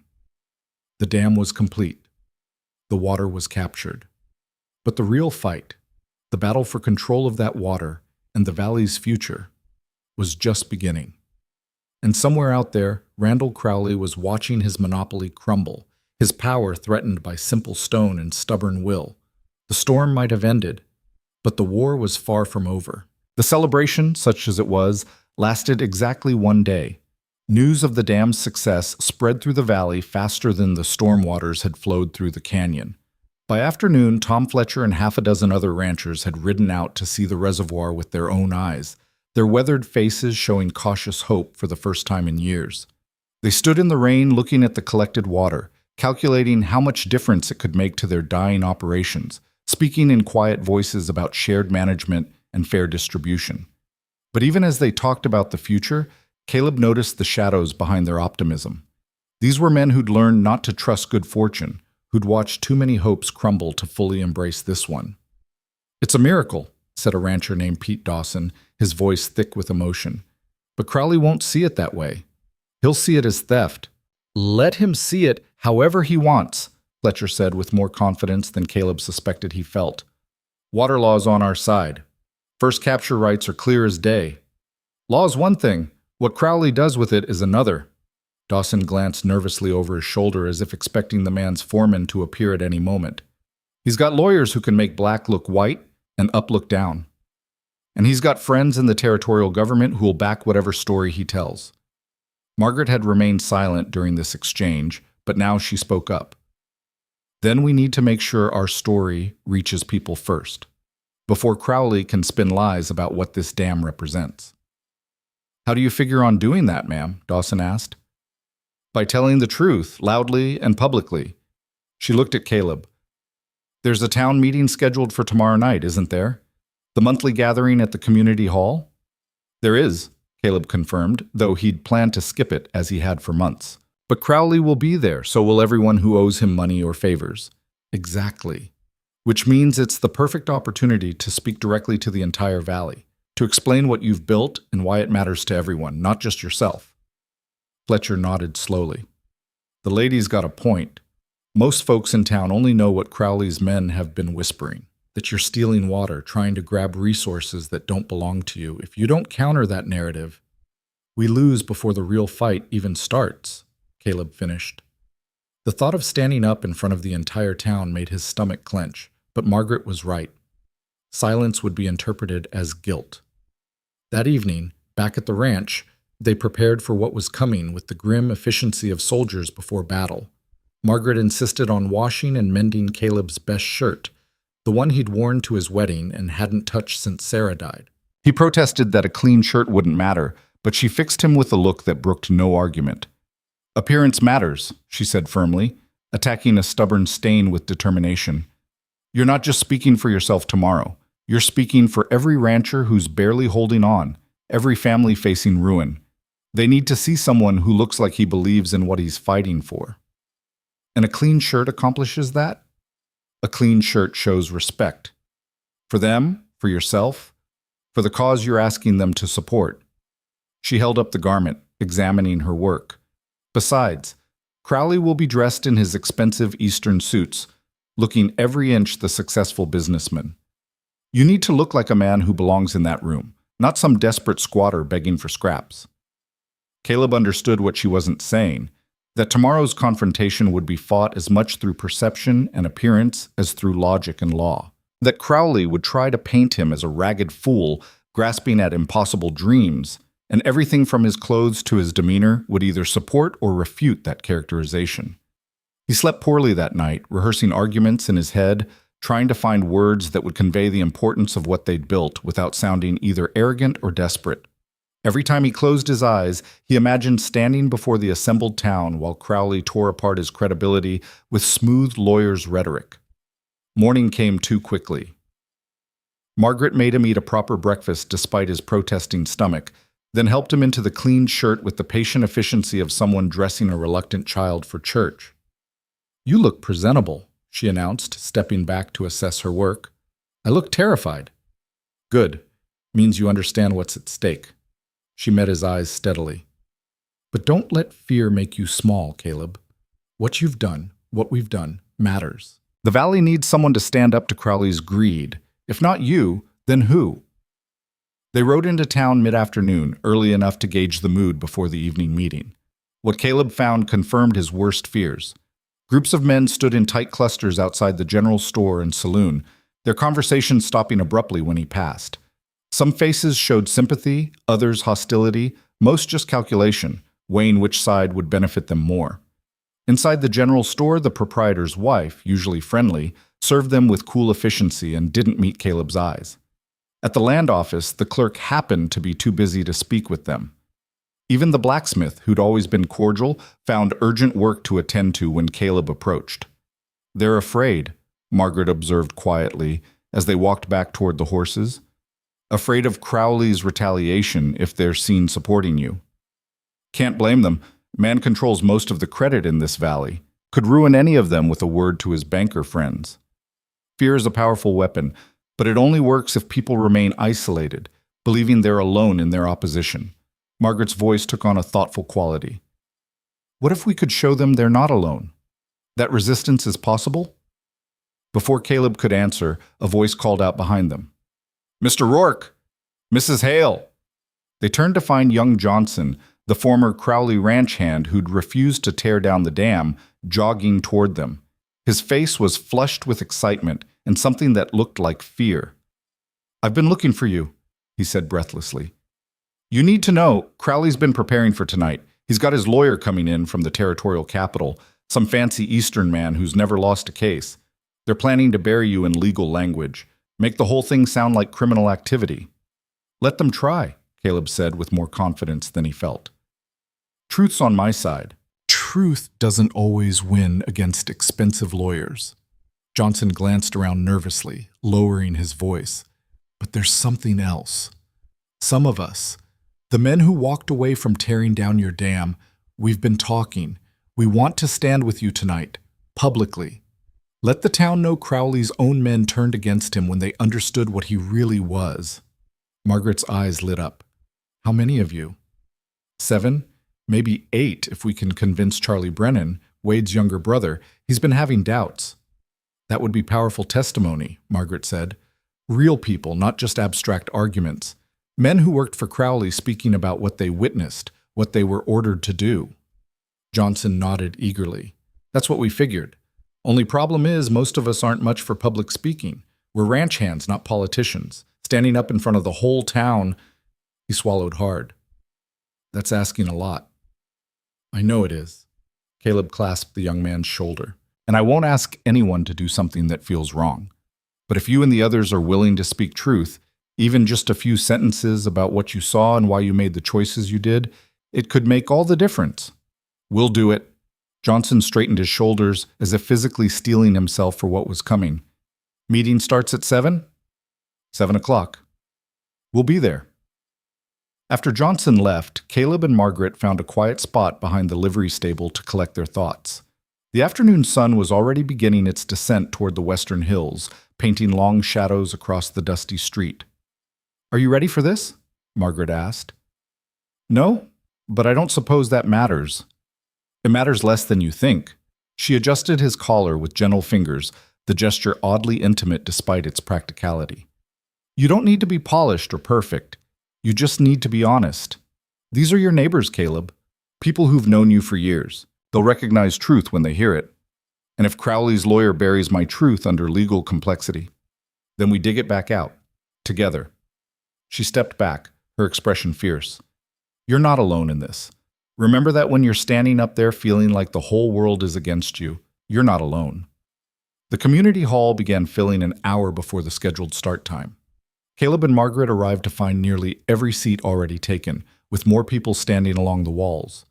The crowd was larger than usual. Word of tonight's confrontation had clearly spread, drawing people from ranches 20 miles away who normally never attended town meetings. Crowley sat in the front row, flanked by Wade Brennan and a sharp-faced man in an expensive suit who could only be the lawyer from the territorial capital. The rancher looked calm and confident, occasionally leaning over to murmur something to his legal counsel, projecting the image of a man completely unconcerned about the evening's outcome. Caleb found seats near the back with Margaret beside him, close enough to leave quickly if things turned violent, but positioned where he could see the entire room. Tom Fletcher gave him a subtle nod from across the aisle. Johnson and the other former Crowley men clustered together near the middle, their faces set with nervous determination. Mayor Harrison, a mild-mannered merchant who usually avoided controversy, called the meeting to order at precisely 7 o'clock. He ran through routine business with obvious reluctance, clearly dreading what was coming. Finally, when he could delay no longer, he cleared his throat. There's been considerable discussion lately about water rights and resource management in the valley. Several parties have requested time to address these concerns. I'll begin by recognizing Mr. Randall Crowley. Crowley stood with practiced ease, his movements smooth and confident. He didn't immediately speak, instead taking a long moment to make eye contact with people throughout the room, a subtle reminder that he knew everyone, knew their debts and dependencies, knew who owed him favors. Friends, he began, his voice warm and reasonable. I come before you tonight not as an accuser, but as a concerned neighbor. For 5 years, I've worked to build prosperity in this valley, to create opportunities for hardworking families, to establish stability in uncertain times. My ranch employs over 40 men. My investments have kept businesses open when they might otherwise have failed. I've extended credit to neighbors in need, offered fair prices for land when drought forced difficult decisions. He paused, letting his generosity sink in. Several heads around the room nodded in acknowledgement. But now, Crowley continued, his tone shifting to regret, I find myself facing a direct threat to the resources that make all this possible. A dam has been constructed on Rourke property that diverts water historically flowing to my land, water my operation depends on, water that, by established usage rights, belongs to the Broken Creek Ranch. That's a lie, the words burst from Caleb before he could stop them. That canyon's been dry most of the year for decades. There's no established usage because there's been nothing to use. Mr. Rourke, please, Mayor Harrison said nervously. You'll have your chance to speak. Crowley smiled, the expression patronizing. I understand Mr. Rourke's passion. Desperation makes men do unfortunate things, but feelings don't change facts, and the facts are clear. That water runoff flows across my property during storm seasons. Has for generations. Building a dam to capture it constitutes theft, pure and simple. He gestured toward his lawyer, who stood holding a sheaf of papers. Mr. Blackwood here has researched the relevant territorial statutes. The law is unambiguous about water rights and prior usage. I have documentation showing Broken Creek Ranch has utilized that drainage for over 20 years. Utilized how? Margaret's voice cut through the murmur of conversation. By letting it wash across your land unused? That's not utilization, Mr. Crowley. That's negligence. Crowley's eyes narrowed slightly, the first crack in his composed facade. And you are? Margaret Hale.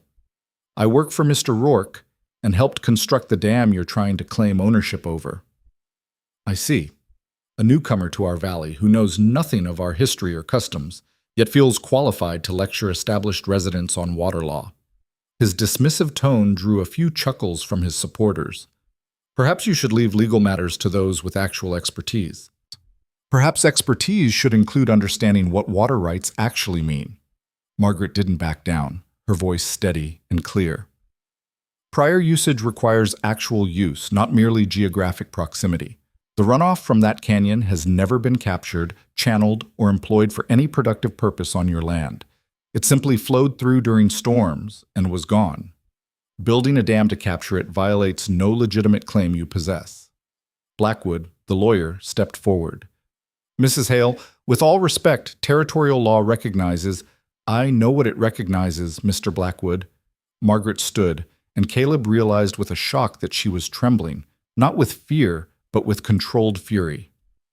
I spent 3 years after my husband's death working for a law firm in Philadelphia, managing documents and researching precedents. I may not have a degree, but I learned enough to recognize legal manipulation when I hear it. And what, Mr. Crowley is attempting is manipulation dressed in expensive words. A ripple of interest moved through the crowd. This was not the timid widow they'd expected. The question before us, Margaret continued, is simple. Does water running freely across unclaimed terrain during storms belong to whoever bothers to capture it, or does it magically become property of adjacent landowners through some mystical right of proximity? Because if it's the latter, then every rancher in this room better worry about their wells. After all, that water flowed through underground channels that probably cross multiple properties before reaching you. By Mr. Crowley's logic, he could claim ownership of your wells too. The murmuring grew louder. Several ranchers exchanged worried glances. Margaret had found the wedge issue that made Crowley's argument directly threatening to everyone present. Crowley's expression hardened. That's a ridiculous comparison and a deliberate misrepresentation of— Is it? Margaret turned to address the crowd directly. Think carefully about what he's claiming. That water flowing across his land, never used, never captured, somehow belongs to him simply because it passed through. If that principle stands, where does it end? Do the storms themselves belong to whoever's land they rain on first? Does the wind? This is absurd, Blackwood interjected. Mrs. Hale is engaging in emotional rhetoric rather than legal argument. The statutes are clear. Then cite them. Margaret's challenge rang through the hall. Cite the specific statute that grants ownership of uncaptured storm runoff to adjacent property owners. Not interpretation, not precedent, not legal theory, the actual law. Blackwood hesitated, shuffling through his papers. That hesitation was enough. He can't, Tom Fletcher said, rising to his feet. Because no such law exists. Water belongs to whoever captures it first, provided the capture occurs on their own property. That's been territorial law since before any of us were born. Mr. Fletcher raises an interesting point, Mayor Harrison said, looking relieved to have some clarity. The question of actual statute rather than interpretation seems central to— The law is complex and requires nuanced understanding, Crowley interrupted, his composure cracking further. But we're missing the larger issue. Rourke's Dam doesn't just affect me. It affects the entire valley's water balance. Who knows what downstream consequences it might have? I know. The new voice belonged to Johnson, who stood with visible effort, his face flushed but determined.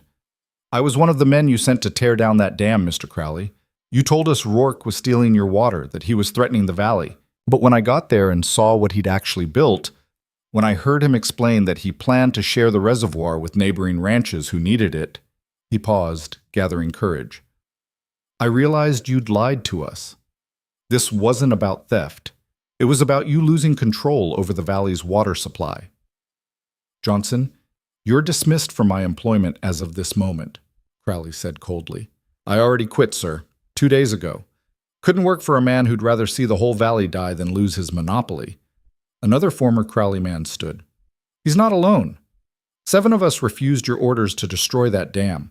7 men who realized what you were really afraid of, that ranchers might survive without depending on you. The crowd's mood was shifting. Caleb could feel it, see it in the faces around the room, uncertainty replacing automatic deference to Crowley's authority, questions forming where there'd been only acceptance. Crowley felt it too.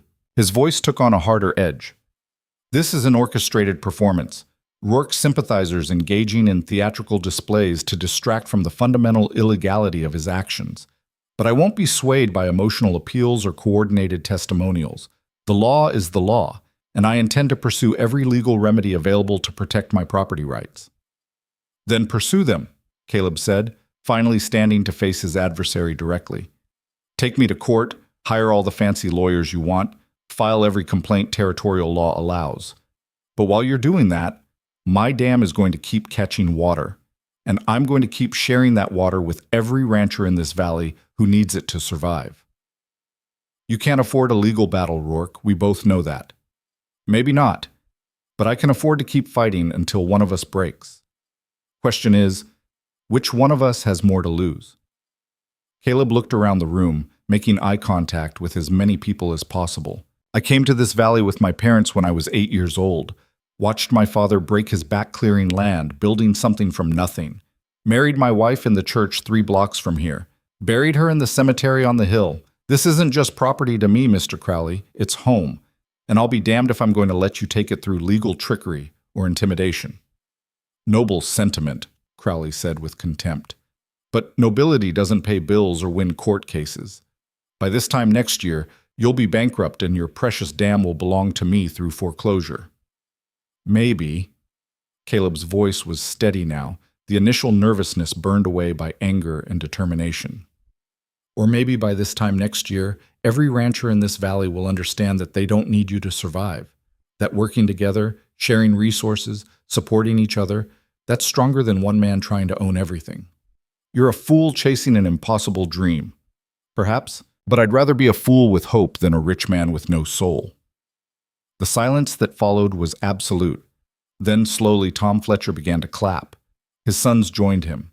Then Johnson and the other former Crowley men. Then more. Ranchers who'd been sitting quietly, uncertain, now making their choice audible. Not everyone. Crowley had his supporters too, and they remained seated, their expressions ranging from sympathetic to hostile. But enough applauded that the message was clear. The valley was divided, and Crowley no longer commanded automatic allegiance. Mayor Harrison cleared his throat nervously. Well, I think we've heard sufficient discussion for one evening. The matter of water rights will require further investigation and possibly legal determination. In the meantime, I see no reason to prevent Mr. Rourke from maintaining his dam, provided it's on his own property and doesn't demonstrably harm others. This isn't over, Crowley said, his voice tight with suppressed rage. Not even close. Never thought it was, Caleb replied. The meeting broke up with unusual speed, people filing out in tense groups, conversations already starting about what they'd witnessed. Caleb found himself surrounded by well-wishers, some genuine, some probably opportunistic, all wanting to be seen supporting the winner of tonight's confrontation. Margaret appeared at his elbow, gently extracting him from the crowd. We should go. While the advantage is ours.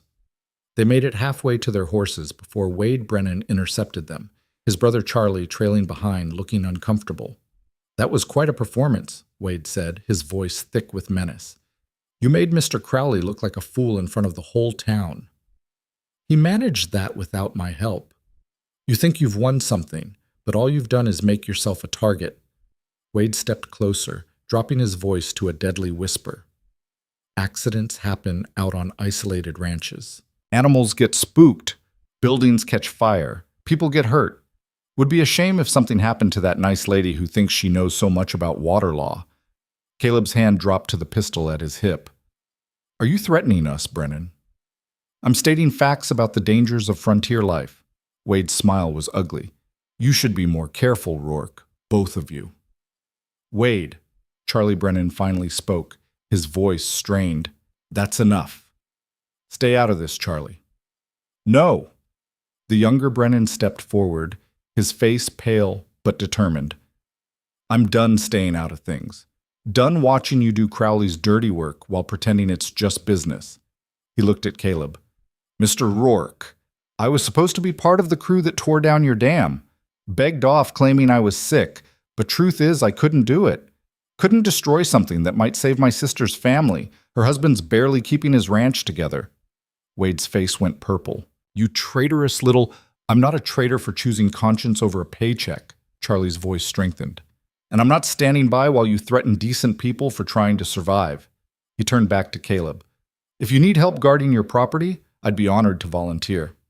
Charlie, I swear to... You'll what, Wade? Beat your own brother for making his own choices? Charlie shook his head.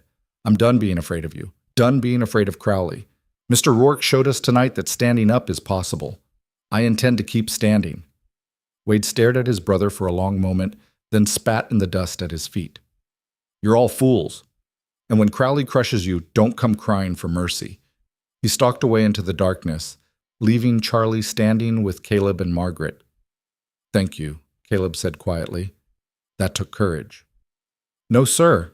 What you and Mrs. Hale did tonight, standing up to Crowley in front of everyone, that took courage. I just finally found enough spine to tell the truth. They rode back to the ranch under a sky brilliant with stars, the air cold and clean after the recent rains. Caleb felt exhausted, but also strangely energized, like a man who'd survived a battle he'd expected to lose. We didn't win, he said as the ranch came into view. You know that, right? Tonight was just the opening round. Crowley will come back harder, meaner.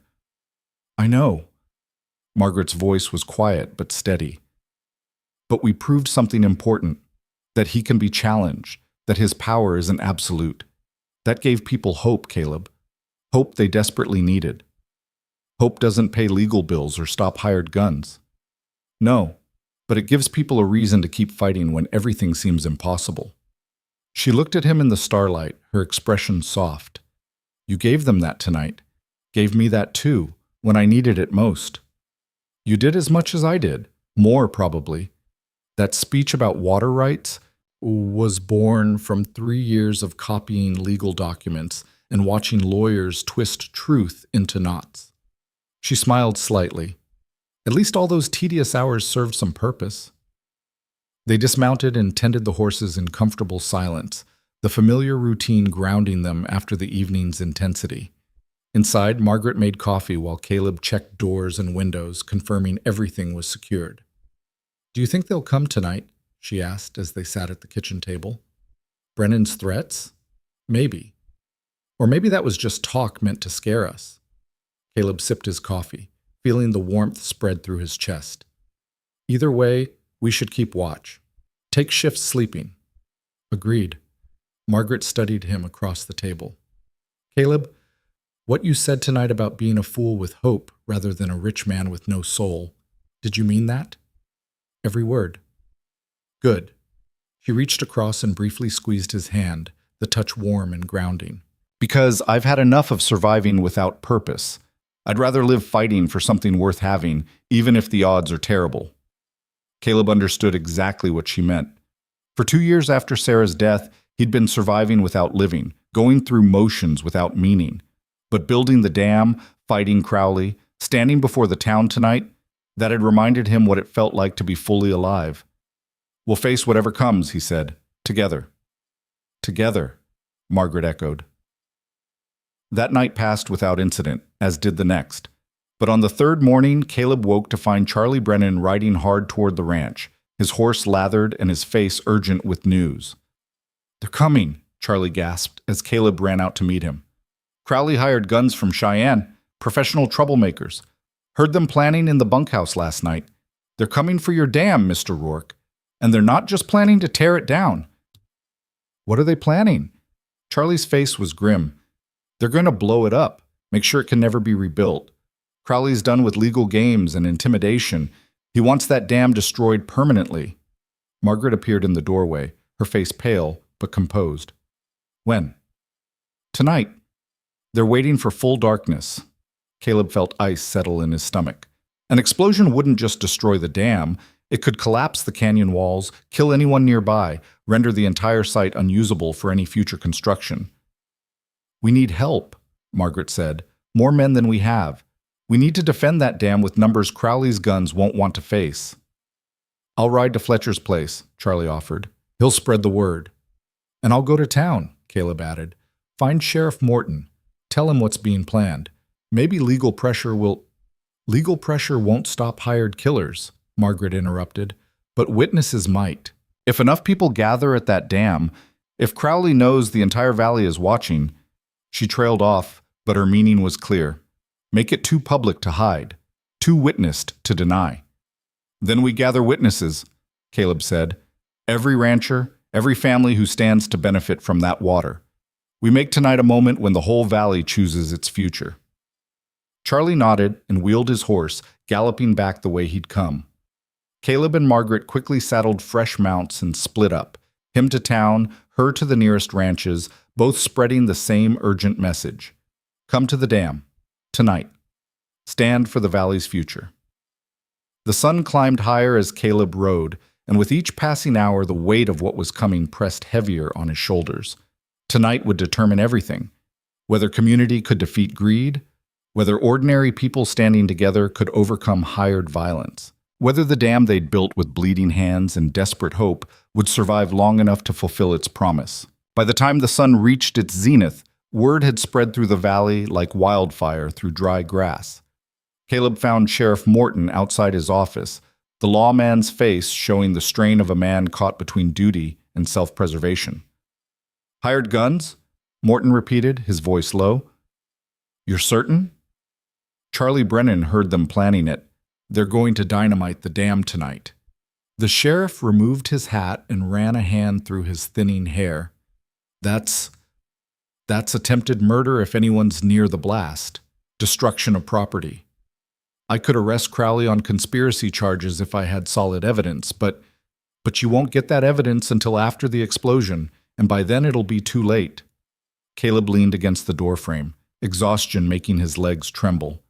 I'm not asking you to arrest anyone, Sheriff. I'm asking you to be there, tonight, as a witness to whatever happens. Morton looked at him for a long moment, calculation and conscience warring across his weathered features. You're planning something. I'm planning to defend what's mine, with witnesses, lots of them. Caleb straightened. The whole valley is going to be at that dam tonight, Sheriff. Question is whether you'll be there representing the law, or whether we'll all just remember that when violence came, the law was nowhere to be found. The threat was implicit but clear. Morton's political future depended on being seen on the right side of what was coming. I'll be there, the sheriff said finally, with my deputies. We'll keep the peace, whatever that takes. That's all I'm asking. Caleb rode next to the land office, the general store, the blacksmith, anywhere people gathered. At each stop, he delivered the same message. Come to the dam at sunset. Bring your families. Bear witness to whether the valley would be ruled by one man's greed or collective survival. Some listeners nodded immediately. Others hesitated, weighing the risk of openly opposing Crowley. But in their eyes, Caleb saw something that hadn't been there before. The possibility of resistance. By late afternoon, he'd circled back to the ranch to find Margaret already there, watering a dozen horses tied to the corral fence. Tom Fletcher and his sons were loading rifles. Charlie Brennan was organizing ammunition. Johnson and the other former Crowley men were checking weapons with the grim efficiency of men preparing for battle. How many? Caleb asked Fletcher. Hard to say for certain. Word's still spreading. But I'd estimate at least 40, maybe 50 families planning to ride up to that dam before dark. The old rancher's face was carved with determination. Could be more. People are angry, Caleb. Angry at being pushed around, at watching their neighbors fail while Crowley gets richer. Tonight gave them something to push back against. Margaret emerged from the house carrying a large pot of coffee and a sack of food. They'll need sustenance if they're standing watch all night. You should stay here, Caleb said, where it's safe. She fixed him with a look that could have melted iron. "We've had this conversation, Mr. Rourke. I'll be at that dam tonight, same as you. Now help me load these supplies." They rode out as the sun began its descent, a caravan of wagons and horses winding through the hills toward the canyon. More joined them along the way, families in buckboards, lone riders on horseback, even a few elderly ranchers who could barely manage the journey but came anyway because the moment demanded it. The dam site had transformed into something resembling a military encampment by the time full darkness approached. Lanterns hung from makeshift posts, casting pools of light across the stone wall that had become the valley's symbol of resistance. Women spread blankets and set up cooking fires while men positioned themselves in strategic locations around the perimeter, rifles ready but held low. Children ran between the groups, too young to understand the full weight of what was happening, but caught up in the unusual excitement of a nighttime gathering. Elderly ranchers sat on rocks near the dam itself, their presence a statement of commitment. They couldn't run if violence came. Caleb stood on a slight rise overlooking the scene, counting heads. At least 60 people, probably closer to 70. Not everyone in the valley, but enough to matter. Enough to make Crowley's hired guns think twice about starting a massacre in front of witnesses. Sheriff Morton arrived with 3 deputies just as the last light faded from the sky. The lawman surveyed the gathering with obvious unease. "This is a powder keg, Rourke," he said quietly. "All it takes is one nervous man pulling a trigger and this becomes a bloodbath." "Then make sure your men keep their triggers unpulled." Caleb met his eyes steadily. "We're not here to start violence, Sheriff. We're here to prevent it, but we won't run, and we won't let Crowley destroy what we've built. And if his men come anyway, then everyone here will witness who started the fight." Morton shook his head but moved to position his deputies around the crowd, creating at least the appearance of official oversight. It wasn't much, but it was something. Margaret found Caleb as full darkness settled over the canyon. "No sign of them yet." "They'll come, probably waiting until they think we've gotten tired. Let our guard down." He looked at her in the lamplight, this woman who'd been abandoned at a train station and had somehow become essential to everything he was fighting for. "Margaret, if things go bad, they won't. But if they do, then we'll face it together." She placed her hand over his, the touch warm and steady. "We've come too far to turn back now, Caleb. Whatever happens tonight, we see it through." The hours crawled past with agonizing slowness. Children eventually fell asleep in their mothers' laps. Some of the older folks dozed sitting up, exhausted by the day's journey and the late hour. But the men on watch remained alert, their eyes scanning the darkness beyond the lamplight, ears straining for the sound of approaching horses. It was Charlie Brennan who spotted them first. "Riders?" he called out quietly, his voice cutting through the low murmur of conversation. "Coming from the east, maybe a dozen of them." The camp came alert instantly. Men gripped their rifles tighter. Women gathered children close.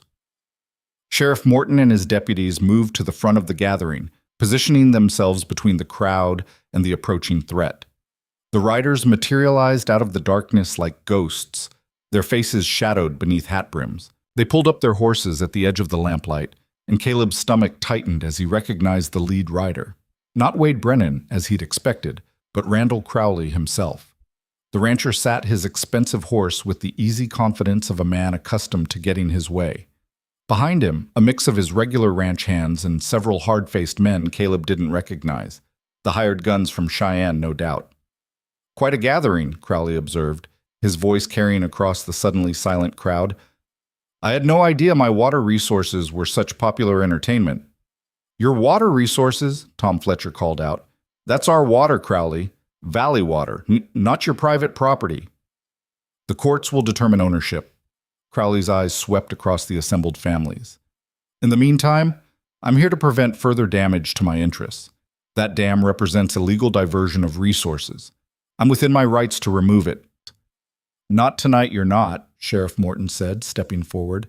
"I've got 70 witnesses here who'll testify that dam's on Rourke's property, built with his own hands and his own resources. You try to destroy it, I'll arrest you for vandalism and attempted arson." "Sheriff, I'm disappointed. I thought we had an understanding about whose interests you were protecting." "My understanding is with the law, Mr. Crowley. And the law says a man's entitled to protect his property from destruction. Morton's hand rested on his sidearm. So unless you've got a court order saying different, I suggest you and your men ride back to Broken Creek and let this matter be settled legally. For a long, tense moment, nobody moved. Caleb could see Crowley calculating, weighing whether he had enough men to force the issue against this many witnesses, whether the political cost would be worth the victory. Then one of the hired guns leaned forward and whispered something to Crowley. The rancher's expression darkened. "You're making a terrible mistake," Crowley said, his voice tight with suppressed fury. "All of you. You think standing together makes you strong, but you're just prolonging the inevitable. This valley will be mine. If not through that dam's destruction, then through foreclosure, through legal pressure, through simple economic reality. You can't fight money with sentiment."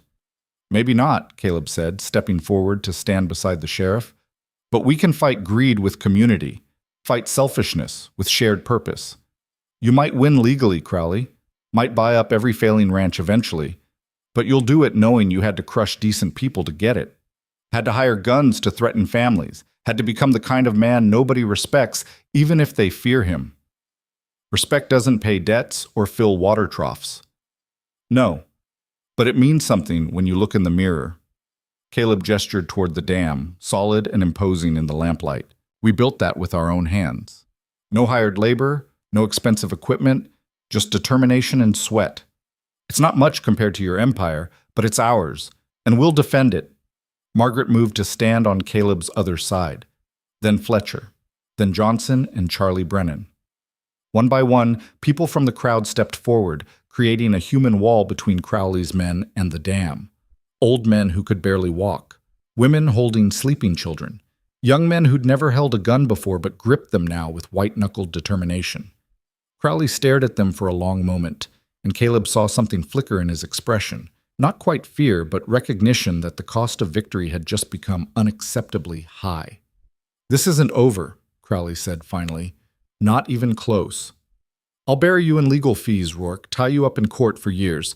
By the time I'm done, you'll beg to sell me this land just to escape the debt. Maybe. But you'll have to do it watching that dam work. Watching valley ranchers survive using water you claimed belonged to you. Watching your monopoly crumble because people learned they could stand together instead of standing alone." Crowley's jaw clenched so tight Caleb could see muscles jumping beneath the skin. Then he wheeled his horse and gestured sharply to his men. "Let's go. We've wasted enough time on these fools."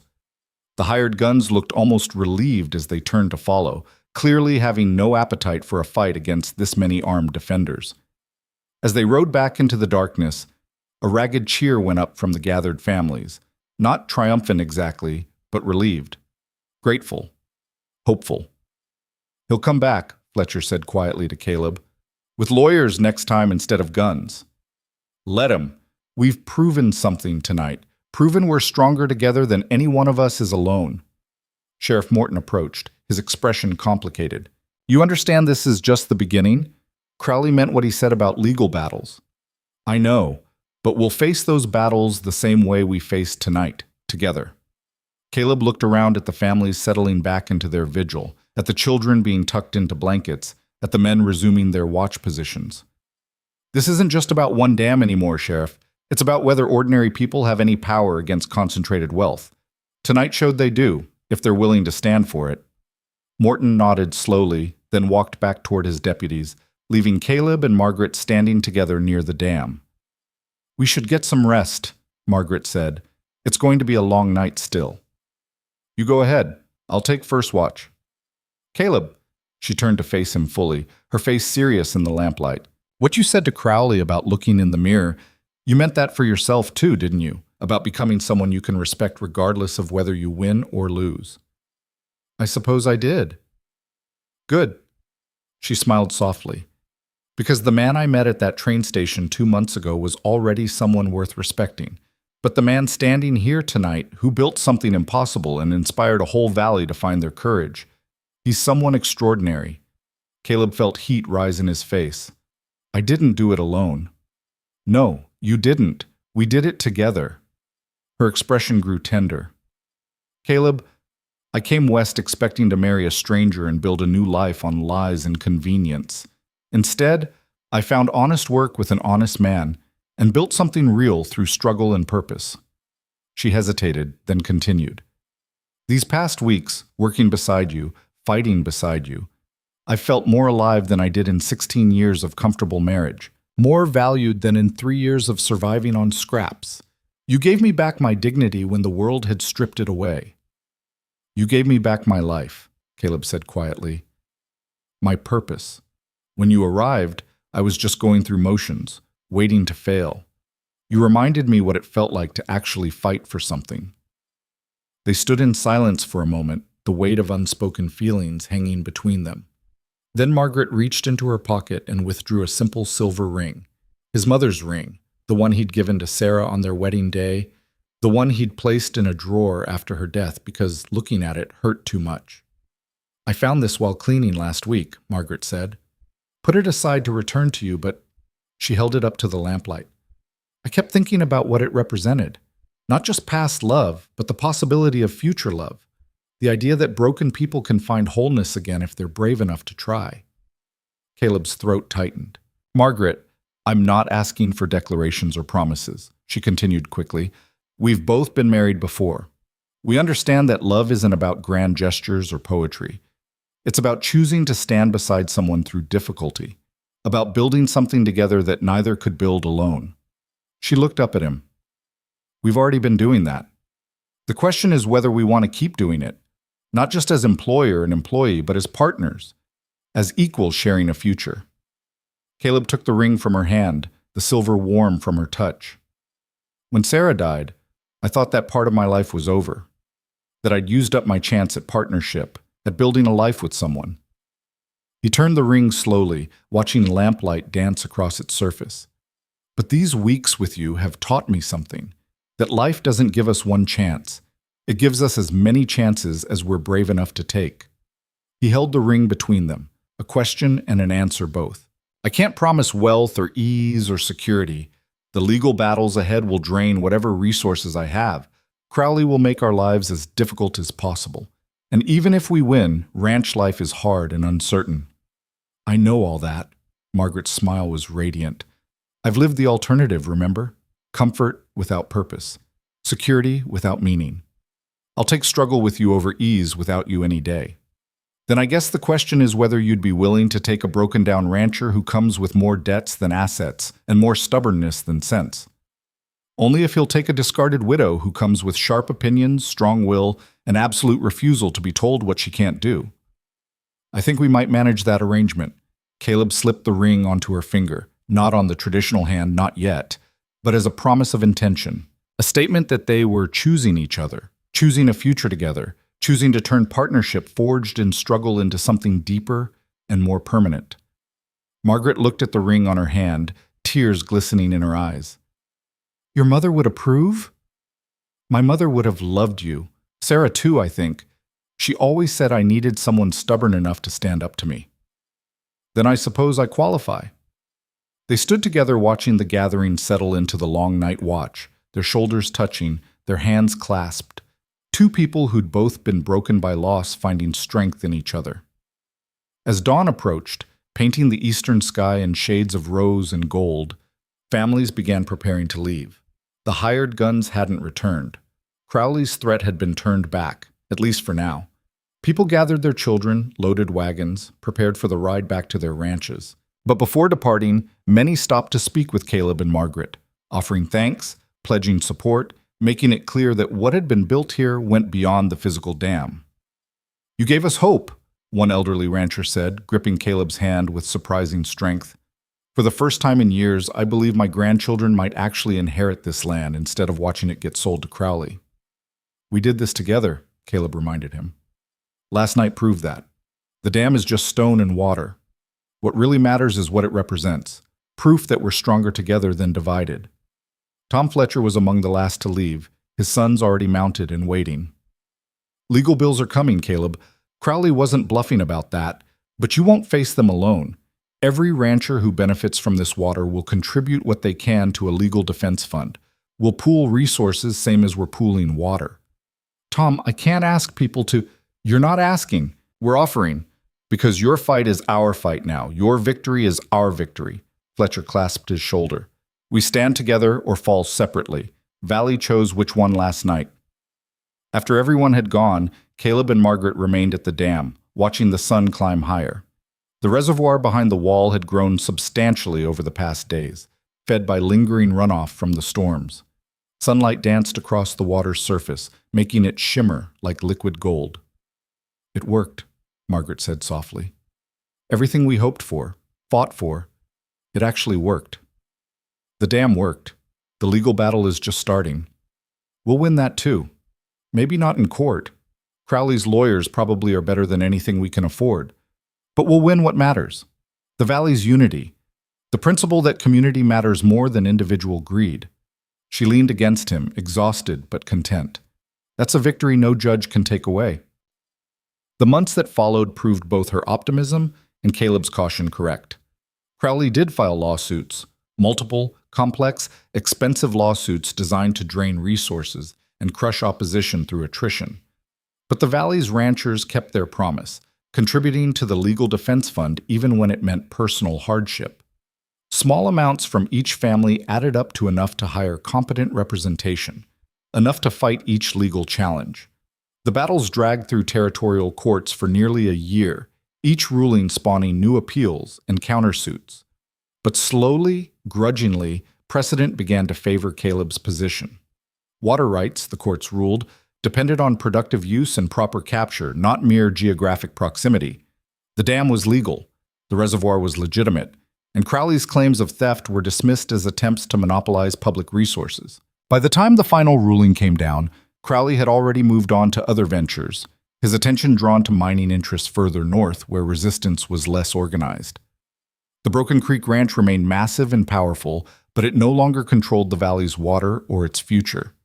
The dam proved everything Caleb had hoped. Managed cooperatively by the ranchers it served, it provided sustainable water through even the worst dry seasons. Cattle that had been dying now thrived. Fields that had turned to dust grew green again. Families that had been one bad season from bankruptcy instead rebuilt equity, restored operations, found stability. The valley didn't become wealthy. Frontier ranching was too hard for easy prosperity. But it survived. More than survived. It flourished in the way communities flourish when they prioritize collective well-being over individual accumulation. Caleb and Margaret married in the spring, a simple ceremony attended by half the valley. She wore a dress she'd sewn herself from fabric contributed by grateful ranchers' wives. He wore his father's suit, cleaned and mended for the occasion. They exchanged vows in the same church where he'd married Sarah, but this felt different. Not a replacement of old love, but the beginning of new love, built on different foundations of shared struggle and mutual respect. They worked the ranch together, true partners in every sense. Margaret proved as capable with accounts and business negotiations as she was with physical labor. Under her management, the ranch not only stabilized, but actually grew modestly profitable. Nothing spectacular, just honest returns from honest work.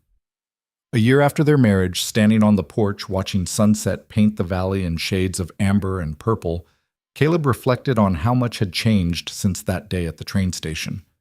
"Do you ever wonder what would have happened if Harris hadn't abandoned you that day?" he asked Margaret. She considered the question seriously. "Sometimes. I imagine I'd be living some half-life of convenience and resentment, married to a man who saw me as a housekeeper rather than a partner, surviving but not living." She leaned against him. "What about you? What if you hadn't offered me work that day?" "I'd probably have lost the ranch within months, would have given up on the dam, accepted one of Crowley's offers, become one more failed rancher who didn't have the strength to keep fighting. So his cruelty and your compassion somehow created something better than either of us could have built alone. Strange how that works sometimes. How the worst moments can lead to the best outcomes if you're willing to keep standing through the difficulty." Margaret looked out at the valley, at the distant lights of neighboring ranches, at the hills where their dam continued its quiet work of collecting and distributing life. "We built something good here, Caleb. Not perfect, but good, real. We did.